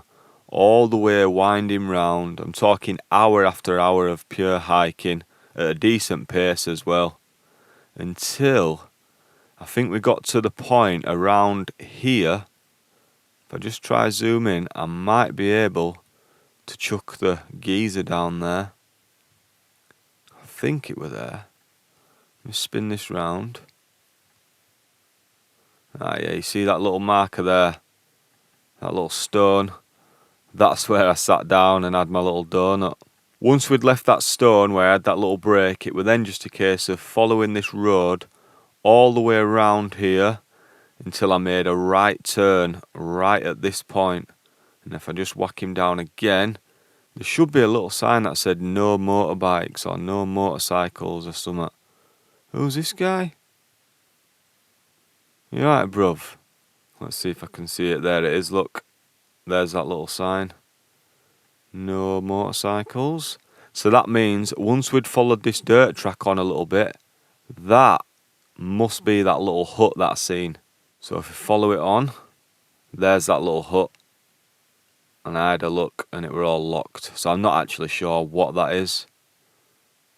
I thought it was going to be a nice swanky boffy. It was then just a case of carrying on for a few more miles until we hit the little village of Glaisdale. Once we'd left the village of Glaisdale, we then carried on through this little woodland section, and fast approaching was the next village of Grossmont, which is right there because I remember crossing that little railway track. So if we put it down there, there should be a little co-op as well, which of course was closed. There it is, Grossmont Co-op. Oh, was that the pub that I could smell food? I think someone were eating a nice little pie in there, steak and ale pie. Steak and ale pie. I then worked my way all the way up this hill. Trust me, this hill was a beast at the end of a long day. It was pretty much dark at this point. I then carried on all the way up this road looking for somewhere in one of these fields to pitch. The road just went on and on and on, but because it was a straight road, I didn't mind hiking in the dark. I had my head torch on. And then I seen this, like, all I can remember is there was like a little metal gate. I've still not seen it in the light, because as you'll see in a minute, even when I set off in the morning, it was dark. So I kept going. I'm guessing it were around here, because it wasn't long after I set off the following morning that I made an immediate left turn. So if I put the man down here, this will be interesting to see. There it is. I got that spot on. I remember this little metal gate. So I literally, this has got to be one of the weirdest camps ever. We're just somewhere here. Because it was pitch black, I wasn't too bothered about being literally right next to the road. But I was just camped somewhere in this little bit of grass here. Yeah. So that is more or less where I spent the night. I'm not going to lie, if I had a few more hours, you'll see when I zoom out, I could have pretty much finished the trail, to be fair. Because look at that. We're literally there. Right off the end of the trail. Right then, let's get back to the video and you can see how I finished this off.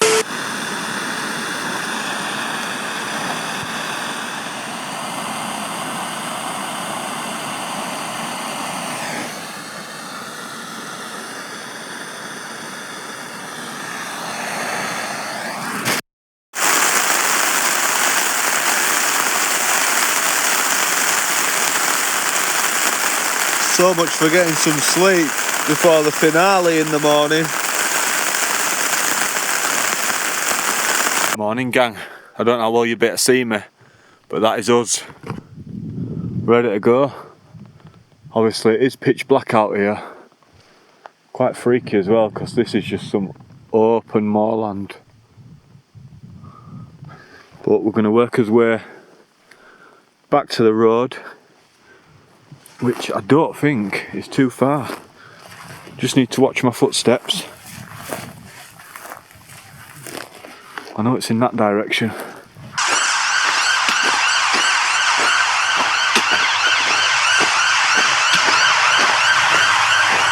Mate, check this out. Are you ready for this? Are you ready? Boom. Robin Hood's Bay, 2 mile. Oh my God. I am so buzzing. So I set off when it was still dark, I'm sure you've seen earlier on. And I was hoping that we'd have some nice weather and a bit of a sunrise, but it's just been all clagged in. I've just been walking over at moors and that, over at moorland. And yeah, I've not really been able to see much. So it's got a couple of miles to clear up. I can't even see the sea, because there's that much low cloud. Looks like there could be a little bit of an inversion going on. Don't know why you can see that. But yeah, nearly done it, man. The coast to coast. It's been alright. It's been decent, that's what I'll say, it's been decent. The Lake District, absolutely epic. Loved it. Loved every step of the way. The Yorkshire Dales, it wasn't bad. Some bits that I've already done before. The North York Moors,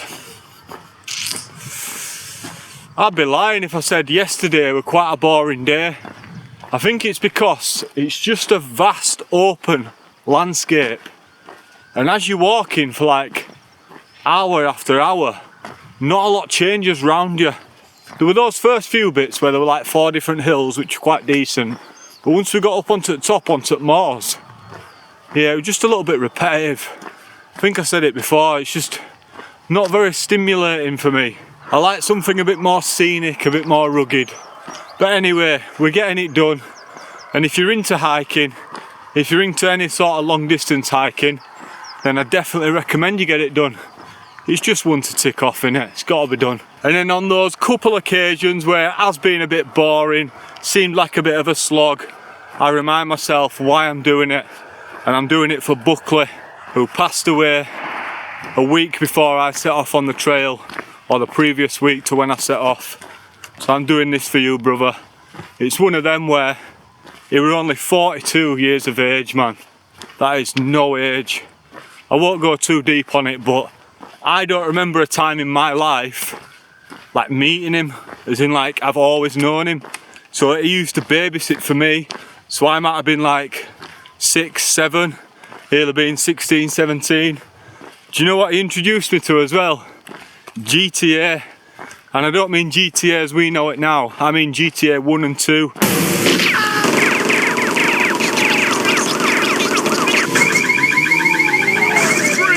And I loved it. And then like a decade later, I shared a few of the old Dopass Mopass with him. Good times. In fact, I actually bought my bass guitar off him, which you'll have heard in some of the beats that are on the channel. Big ups, man. What a guy. Anyway, looks like we're walking towards the sea. I've not even checked that I'm walking on the right road, but that sign said Robin Hood's Bay, and that's where we're going. And then once we get there, I need to get myself up to Whitby. We need to get a train station down here, don't they, if this is the coast to coast final destination. So I'll probably just get an Uber up to Whitby station and then work my way back to Bradford. Happy days. Nearly there now, man. I'll tell you something, I wish I had my skateboard for this hill. Perfect smooth tarmac road. Could have come flying down all the way for the last couple of miles. I'm not actually sure where the trail officially ends. I'll just be walking until my map finishes. I'm hoping there's some sort of sign saying, well done lad, you have just completed Wainwright's Coast to Coast Taters and Toast. Coast to coast with taters and toast. Forget taters and toast, mate. I cannot wait to get back to Bradford, and I won't be able to straight away because it won't be open, but I'm going to order the biggest, fattest curry known to man. Oh my god. Chicken karahi special with garlic naan, poppadoms, chapatis. Oh, my stomach's rumbling thinking about it. Mango chutney, yoghurt mint sauce, nice little can of Rubicon on the side. Oh, stuff that dreams are made of. So not long now.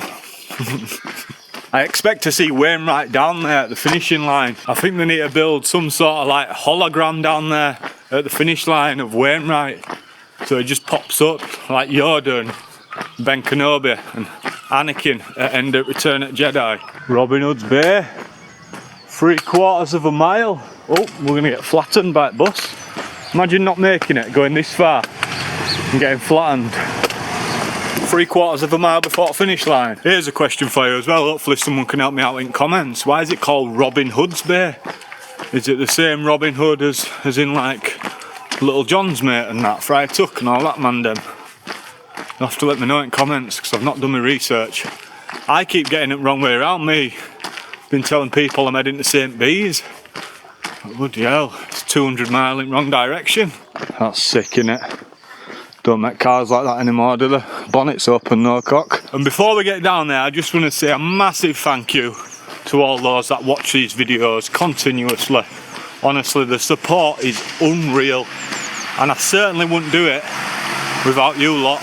So I do think we've built up a nice little decent community on YouTube, and a big thank you to those that have joined the membership as well, and those over on the Patreon. But yeah, honestly, this channel has literally changed my life. So when I do end up doing this full time, that'll be down to you lot. And it just makes me want to put more effort in. Bigger, better adventures, better videos. And just keep going, keep pushing forward with it. And see where it ends up. Still time to go the wrong way, wasn't there? Started hiking up there, up the cinder track. I think we're supposed to be going this way. I feel like all the gear that I've brought has been bob on. The Bonfuss tent, perfect.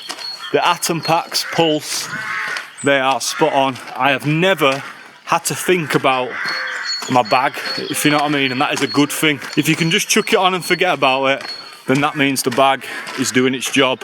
And these trainers as well, ultra low peaks, spot on. I'm probably going to do a further update video as well once I've had a bit of time to reflect on the trail, let you know what I properly think of it, try sort of break it down into stages about which bits I rate, which bits I don't, which gear worked, what I might take instead if I was to ever do it again. I'm not doing it again, but if I was ever to do it again, what gear would I take instead, etc.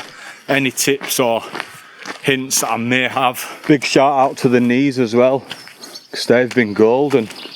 They've done really well, no pain whatsoever. And to say we've done like 200 mile in what is technically 6 days, because we set off last Wednesday, but it wasn't till dinner time until we were on trail. And now today, we're going to be done before 7 o'clock. Welcome to Robin Hood's Bay. I've got to walk over and see that, Anna. I know we're not there yet, but still. Boom, boom, boom. Have a bit of that. I can see the sea. I can see the sea. I can see the sea. I can see the sea. Diarrhea Hotel. Boom. I can see the sea. I can see the sea. Didn't realise we had all these steps to do still. Don't want to slip on my ass either. I've not actually fallen. Touch wood, then it would. That'll do. It's painted, but it's wood. I've not actually fallen. 200 miles. Stayed on my feet. Not bad for me, that.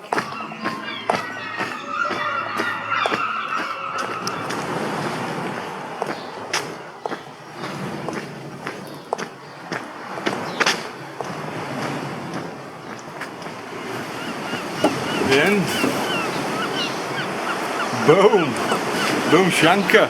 And then somewhere in here, as long as I've not lost it. I hope I've not lost it.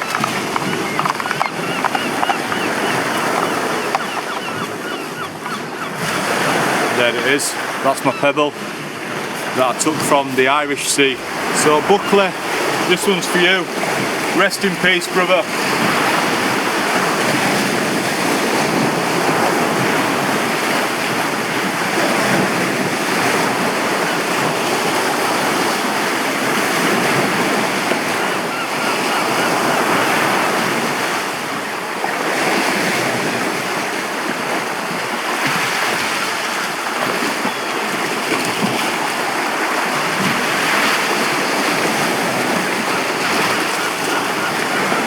Coast to coast, completed it, mate. Right, get me a taxi, I'm going.